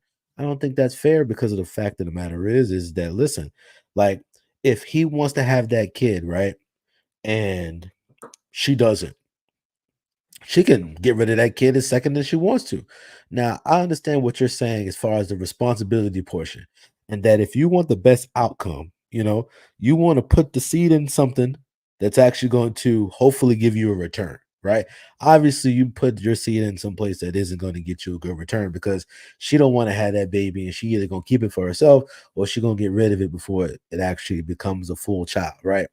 But I just think that if you want men to have the majority of the responsibility of said child, then No matter what point that child is in the birthing process, he should have a say in what that child should be. If he doesn't want that child to be a thing, right? And it's in the infant stages, if there is a legal way, because I'm just going to be on record, I don't agree abortion should really ever be an option unless somebody's life is on the line. If the mother's life ain't on the line, I don't agree with abortion. If you decided that you wanted to have sex with a man and you don't want to have that kid, you shouldn't have sex with him. I don't think that it's fair to be like, this person can't exist, because that's what people were trying to say. Well, it's not a person yet. Well, if you let it finish baking, it'll be a person. But the reality is people be like, well, adoption agencies is overrun and they get, listen, that don't mean a person don't get a chance to live just because you made a stupid decision. Like, bro, and it's funny, people be fighting for abortions when all of y'all got a chance to live. Like, there's not a person that's fighting for an abortion that didn't get a chance to live. Like, the reality is that. So it's just like, to me, it's just a stupid conversation. Like, yo, I think men should be responsible if they decide that they're gonna put a child in. And I agree with Shan. If you got enough balls to put a nut in a woman and it produces a child, you should have enough balls to marry her. It don't matter if you like her or anything like that. You should want to take more of the responsibility of the child that you chose. However, Well, according to Miss Aiken, sometimes nuts go where you didn't want them to be at. well, every nut that came towards her, she put it there. So, it just, and most women, every nut that comes to every woman, whether it's peanuts, it's walnuts, they choose the nuts that come in their vicinity. Listen, and most people do that. Most people, they choose the people that they want to have sex with. It's not it's not over 30% of quote unquote non-consensual sex happening. Okay. It's much smaller than that. Why are men so against vasectomies? Well, it's because we got the option. And plus, most men don't like surgery anyway. So, Like, but why like do we want to abortion, go on but surgery? but the thing about it is, they want her to have abortion is surgery. I mean, it's taking a child out of the canal. I mean, It's it's surgery. not, usually surgery requires you to cut. They just going in and taking. They're not cutting.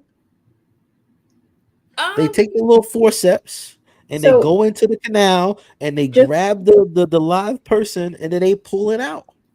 so even with that, there's the baby's not just floating in thin air. Like, it is actually attached to them. There's a cut that happens. Yeah, like the umbilical cord is. So, but that's still under your like what you're saying. You need to cut for it to be qualified as surgery. There's also anesthesia that's involved. Like, it's surgery. It's surgery, bro. It's surgery. It's surgery. And it's not Most that cases we it's just a usually spoke pill, against but abortion, yeah. but we're talking about men who think that that's a cool form of birth control. But yet you have a form of birth control which also involves surgery, but you won't do that for yourself. And it only takes one time, right? So if you are so concerned with, getting a woman pregnant, just go get a vasectomy. It's reversible. The rate is high, like it's a high success rate. It's probably the same amount as her being able to have another kid after she has an abortion. Because some people do lose, their ability to have kids after an abortion, but it's probably around the same risk as she's taking. It's not the same. What was There are far more complications of infertility with abortions than there are vasectomies. So it's safer than that abortion. Minus the failed reversal. But here again, all of the responsibility is on the woman. We're giving you another way out, but you don't want to take it. No, the responsibility is only for conception. It's not for anything else. So it'll stop conception. When you have a vasectomy, it stops that from taking place. Yeah, but also you not having an egg that's available also stops that from being in place. Right. So And not having again, sex at all so stops again, that you're from being in putting place. what I'm saying to you is you're putting the responsibility on the female when you have a way out yourself. So No, so the we're so not this putting is the responsibility on thing. women. This is how it works, right? If you have a problem with having kids because you say you don't want to have children, I feel like each person is responsible for their part, right? So just like AP said, you chose the nut up in her. That was your choice. That was your vote. That was your part. You did your part, right? So now you're saying I don't want a kid. So it is your part to make sure you don't have a kid. There are several ways for you not to have a kid. You can wear a condom. You can shoot the wall. When I say the window, the wall, anywhere besides her drawers, anywhere you can shoot that. Besides being inside her, right? Or you can get a vasectomy. Those are the options that you have to not get her pregnant. Okay, but instead of doing that, you would rather say, oh, I'm going to leave it up to a chick who I called a 304. I'm going to leave it up to a chick. I don't even want to be with, I wish she won't even call me tomorrow. I'm going to leave that decision up to a chick. I don't even know her middle name. A chick who there's no doubt in my mind, I want no future with her. I'm going to leave that big major decision up to her. Now that's smart. So But the only reason why you can leave it up to her is because of the legal ramifications, not because he don't want to make the decision. So if I could just jump in, right? Because I want to say it this way. I think there's a lack of education around birth control when it comes to men. I think women understand it a little bit differently. There are multiple forms of birth control that range in efficacy from like 80% to 99.99%. Sure. The issue with that a lot of men don't understand is that those statistics only exist if you're using the contraceptive correctly. And what most women are educated in is how many things can counteract your birth control, even if you are being responsible. Now, more educated women will be aware of that, but unfortunately, not all women are aware of that. So she might be taking on her responsibility of taking the birth control. But if she's on antibiotics, if she's taking certain supplements, if there are any other underlying health conditions, her contraceptive is not working. So as a suggestion, if you are adamant about not having a child, there needs to be shared responsibility in that sense, right? What are men doing to ensure that there's a safety net in the event that it doesn't work? That's on her if she doesn't use it correctly. And we're saying the same thing about him. It's on him. But it's not even just isn't using it correctly. Like if I wind up with an infection, we were talking about pneumonia earlier. If I wind up catching pneumonia and I have to be on antibiotics, the contraceptives don't work. It's not about not using it properly. Like real life happens. Things happen where things counteract things. It's a science. Things cancel each other out that you have to take out of necessity. What are you taking? Like, do you want no responsibility in it? That's what it sounds like. They want no responsibility. But let me just say this, besides what AP is saying, because they do have the responsibility. They just don't want to listen to what AP is saying. But and this is the thing. Birth control does not come without a risk for women. And men do not like men do not think about the woman when they're telling women to do certain things. Most of these pills, if you look them up, are not safe for women. They are absolutely not. We're talking about an increase in risk. I mean, your chance of cancer goes up. You have chances of heart, not heart, but stroke, blood clots. And so many other things. This is the same thing I said before. These are the same people who cried over taking a COVID shot, one shot. But you want her to take something on a daily basis that is designed to stop something from growing in her body. What? And you can't take one shot. You cried about one shot they try to give you. But yet you want her to take for years, every single day, something designed to stop something from producing in her body. Make it make sense. This is the most selfish thing I've ever heard in my life. You only Okay. care about you. That's So what just it real is. quick, period selfish. just real quick. Most people didn't want to take that shot because we remember the Tuskegee experiments. That's For and sure. and we're not like I don't want to dive too far into that, but But medicine is just medicine. for That's what I'm saying, AP. What is the yeah, difference between it? Because it's still medicine, is it not? no. I'm not actually arguing with you on it. I just want to say I wanted to throw that out there. Like I don't want to put anything really experimental into me because we don't know what the fuck that they're really injecting into us. Anyway, but right now, guys, I'm just giving the guys the information. They are working on a birth control pill for men right now. The problem is that it does lower testosterone, and they're trying to actually get that to where it doesn't lower the testosterone. And I assure you, gentlemen, when that motherfucker hit the market, it's gonna sell out like the blue pill, baby. It's gonna sell out like the blue pill. Watch what I tell you. Watch what I tell you. Because y'all ain't gonna like the side effects. Everything comes with side effects. Everything. I'm telling you, that motherfucker come out. The first thing that's gonna happen is black folks, especially us, we're gonna wait for them to use it. So we're gonna wait to hear their horror stories first. And so then AP, once we don't hear any of them horror stories, we'll say, okay, maybe we can see, and we'll start. It'll start small, but it's gonna eventually like they're not gonna be able to keep them on shelves. But anyway, last point I want to make. Regardless of all that, gentlemen, you got a choice. You got a choice. And once that seed is out there, you no longer have a choice. That is the truth.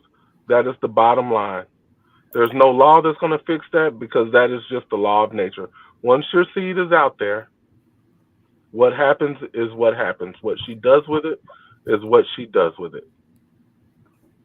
So understand that you have a responsibility in this to where if you don't want that chick to have your kid, wrap it up, get the shot in your testicles, or don't smash her. Like that, those are your options for real, for real.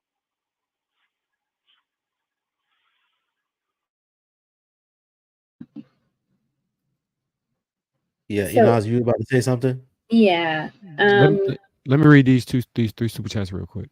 Okay. Truth and reality undefeated. Responsibility without power is akin to slavery. Truth and reality undefeated with the two. Shan want to share responsibility, but not the power. Mr. BX87, salute, sir. Why not use a female condom? They've been around since like 1984. Y'all tripping. You got to eat nuts. I just want to correct AP. So that they're not planning on releasing the male contraceptive anymore. The backlash it received from men for having a handful of side effects, and their unwillingness to take it's basically not coming back into market anytime soon. And just to kind of like an understanding, I don't know if any man has ever looked at what the list of side effects looks like for female contraceptives.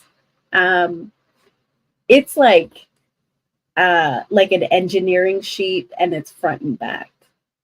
Shan listed just a few of them. One of the big ones that most people don't know about is like infertility is a common side effect of contraceptives. And so when women are saying like, hey, listen, we'd like somebody to take some responsibility on, we've been doing this and it's been doing all this harm to our body. Like vasectomies is becoming a more popular ask amongst women because of how detrimental female contraceptives can be. And I just wanted to dispel a couple of things. One, vasectomies are reversible. And the other thing is you can still nut with a vasectomy. There's just no seed that goes through. It's just liquid. It's everything works as is with the exception of no seed flowing through. Because I saw a bunch of people talking about that. I just wanted to correct that. So Johnson and Yeah. Johnson didn't take it back to R&D to reduce the side effects. They completely pulled it. Because I thought it went back to R&D. I mean, they say that about everything they pull off the market. It's a PR term. Yeah, I would say vasectomy is reversible, but it's no guarantee that it's going to work the same. There's many cases of getting it reversed and nothing is shooting out still. But also, I agree as far as the side effects of all of the birth control pills that women take have probably linked to thyroids and all this other stuff, right? I agree. So with that being a fact, why not just stop having sex then? Because the thing is both sides of the freaking market, you mitigate all the risk. I'm just saying, like, you literally protect yourself, you protect everybody involved if you would just stop having sex. That is the safest version of sex. But nobody wants to admit that, yo, bro, like the reality is you guys want to have sex, and so now you got to pay the piper for having sex. In which I say the ultimate thing that you pay when you have sex is a child. I don't care. That's the reason why they say none of the contraceptives are 100%. But the thing is, you value your orgasm or your sexual experience more so than you deciding not to have sex. Because there are women that, after they had enough sex, they say, all right, I'm locking this thing down until I get a ring. That's cool. That's fantastic. And I think that I just think that it's just sad to me that it's just like we keep having these conversations about, oh, who's in charge or who's responsible for sex and stuff like that. But I'm like, yo, it's to me, don't be out here having sex if you don't want to accept the responsibility of it. As men and women. If you out here having sex, I don't care if you're using contraceptives, I don't care if you're using none. Listen, pay up. You want to get that nut? There's something that comes with that nut. And people need to stop crying. HD, I pray and hope that the next woman you meet will not have sex with you until you're ready to have a child. And listen, that's fair. And I could just go to another woman. The thing is you are responsible for yourself. He's saying he using a condom. He ain't got these issues. He's shooting up in a condom. He's shooting on the wall. Let me just say this. What I'm saying is I'm accepting the responsibility of sex. If I have sex with a woman raw, and he has a I kid. know He's that there's a like, chance she's okay. gonna have a child. And I'm married a woman, even if I don't like listen. Like it's simple math. Like, bro, people complain about men not wanting to take responsibility for this stuff. Yo, if you having sex with a woman, I don't care in what way or what way that you're talking about it. Listen, a baby could be for you. Stop crying. If you want to get a nut, deal with the consequences of you wanting to get a nut. That's all I'm saying. Did we already do these separate super chats? Yeah, he just did. I agree. Anybody here from Charleston? Because I'm trying to find me a place in Charleston. What is there to do in Charleston? I'm sorry. We'll talk about that afterwards, I guess. You ain't got no friends. Nobody. And don't go by yourself. Not down there. Why? Is good or something? No, we like having these Friday shows. No, look, we like having these shows, and you're a pretty black woman going to Charleston, South Carolina. What's wrong with Charleston? Listen to me. You could wind up in somebody's swamp water. I'm just saying, be careful. Don't go by yourself. Charleston is bad like that. If you're not hanging out with a group of black folks, it can be. Well, I'm hanging out with them.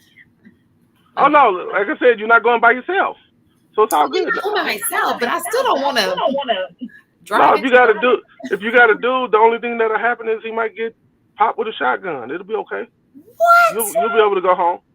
So, question: are you talking They got about some like great Charleston, though. South There's some Carolina, great. or Charleston, South Charleston, Carolina. West Virginia? No, Charleston, Charleston, South Carolina. Oh, okay, all right, fair enough. They got some great food. Oh my God! Don't go to any chain place while you're there. Go to every single That's little why spot he that's a wants to mile. go, because he wants to be. He's a foodie. I don't Oh really my. care. Ooh. All I Oh care man, about I'm. Brussels sprouts. Listen, but check this out. You just said it was hood. It is not the most eye appealing city. No.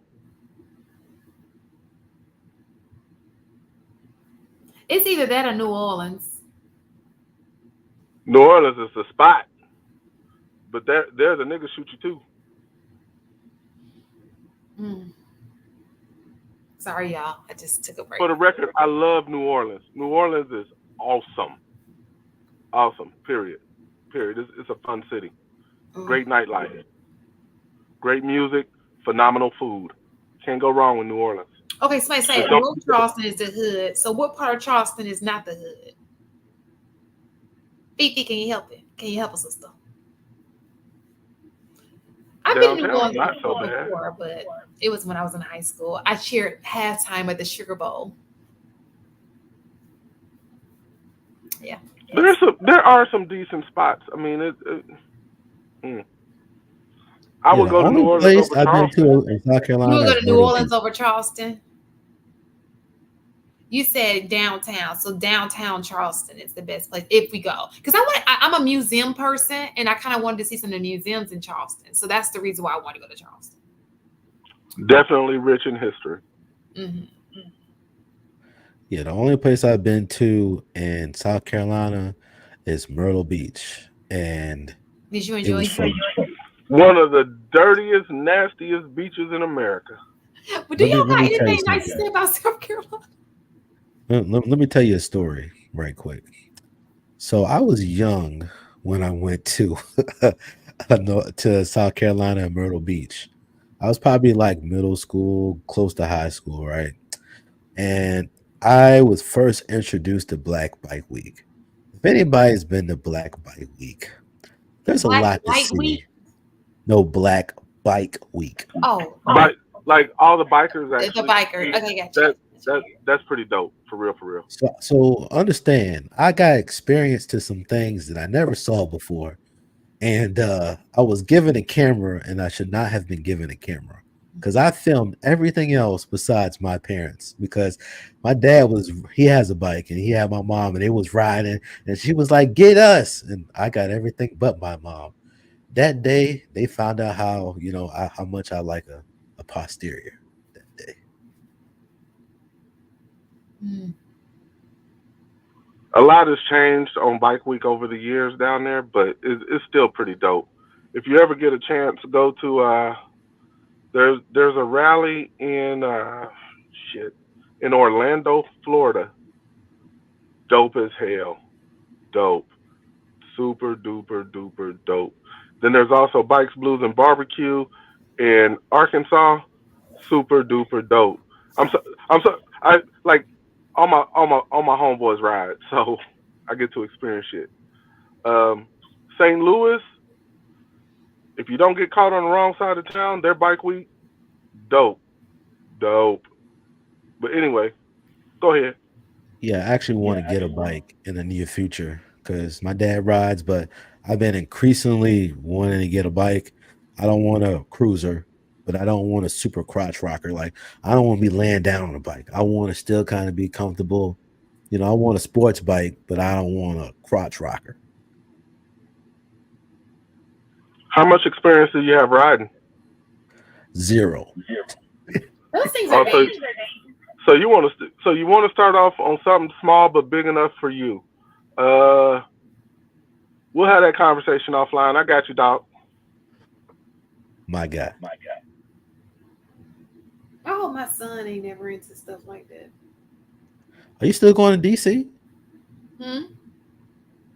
I actually just got back today, and then I'm going back Monday. So you about to be a regular up there. Where do you live? Where do you live,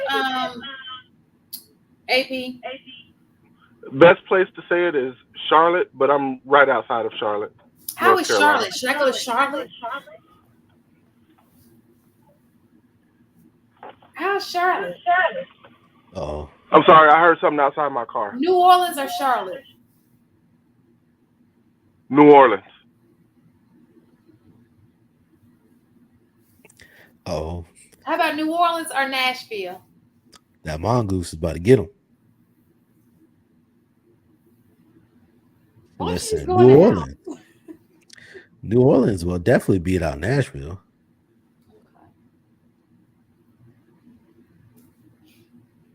Going for food, you go to New Orleans over Nashville. Sorry, guys, I had to check all the cameras. Listen, I'm not a foodie like that. I just eat Brussels sprouts and asparagus. The music's also better in New Orleans. Okay, I'm gonna go to New Orleans. New Orleans has the one. The best. It's one. Yeah, New Orleans. If I'm choosing between New Orleans, Charleston, South Carolina, Nashville, Tennessee, and I want to experience deep, rich culture as well as the other party wants to experience food, it's not even a comparison. Okay. It's not even close. New Orleans is, if you've never been, it's leaps and bounds above either one of those other places. Okay, New Orleans. I ain't never been to New Orleans. I've only been down the East Coast. There's a lot of The furthest history on the west I've East been Coast, is though. Milwaukee. I love the East Coast. I love being out here. It's actually pretty cool. Like where I'm at, fortunately for me, right? I am 3 hours from Atlanta. I am 2.5 hours from the nearest beach. I am 5 hours from DC. I'm 7 hours from Orlando. So if I wanted to make like day trips, like weekend kind of just getaways where I jump in the car and I want to go somewhere, I can do that, spur of the moment, spontaneously. That's what I love about being out here. It's super dope to me. But then again, I used to live in the central United States, and all of the South is right there. Those same day trips, and you can hit the Midwest on those same day trips. Now I'm much further from cities like Detroit and Chicago, where I have to plan that shit out. How many hours is Charlotte from DC? DC 5 to 5.5, depending on who you are and how you drive. Yeah, it's 3.5 for me. 3.5, depending on traffic. I'm just looking for somewhere to go on the southeast, a little trip. I thought From you went to Atlanta? DC not long ago. Huh? I thought you went to DC not too long ago. Yeah, that's why I'm not going to DC. From Atlanta, the Gulfport is always dope. The where? The Gulfport, that southern Mississippi, southwest. Talking about like Mobile. Yep. That's always pretty good because you can always find pretty good food. There's always stuff to do. Like if you have, depending on what kind of budget you're working with, you can actually get, I forget what the kind of boats are, but it literally has like a big fan on the back, and you can actually take the guided tours through the swamp. It's pretty dope because they know what they're doing and you're not going to get eaten or fall in to be eaten. They typically do a pretty good job of that stuff. So you think Mobile is a good trip? No, like that's something you do last minute when you say, "Oh, let's go try something brand new that could be fun." But it was fun. Yeah, when I went down towards the Gulfport area, it was a lot of fun, and it wasn't super expensive. Like nothing down there to me is expensive. When I think of Alabama, I guess I'm from Alabama. I just think of like, But seriously, on the upcoming trip, of every place you've named, go to New Orleans and experience New Orleans. Spend at least a full a full 2 days and 2 nights there, and really take it all in. It's a super awesome city. My opinion. Okay. Okay. Oh, I forgot you on live. Just came back. This is for private. Oh wow. Sorry, you people. I forgot you. I don't know what I Lord was thinking. Jesus. That's how Lord tired Jesus. I am. True. There's a great island down there that is worth visiting. Okay. So I may do either one of those, either New Orleans. I may do either one of those. Those are both, not, they're not. Anyway, thank you guys for being here with us. I had a great night with you guys. Hope to see you next week, Friday. Yeah. See you later.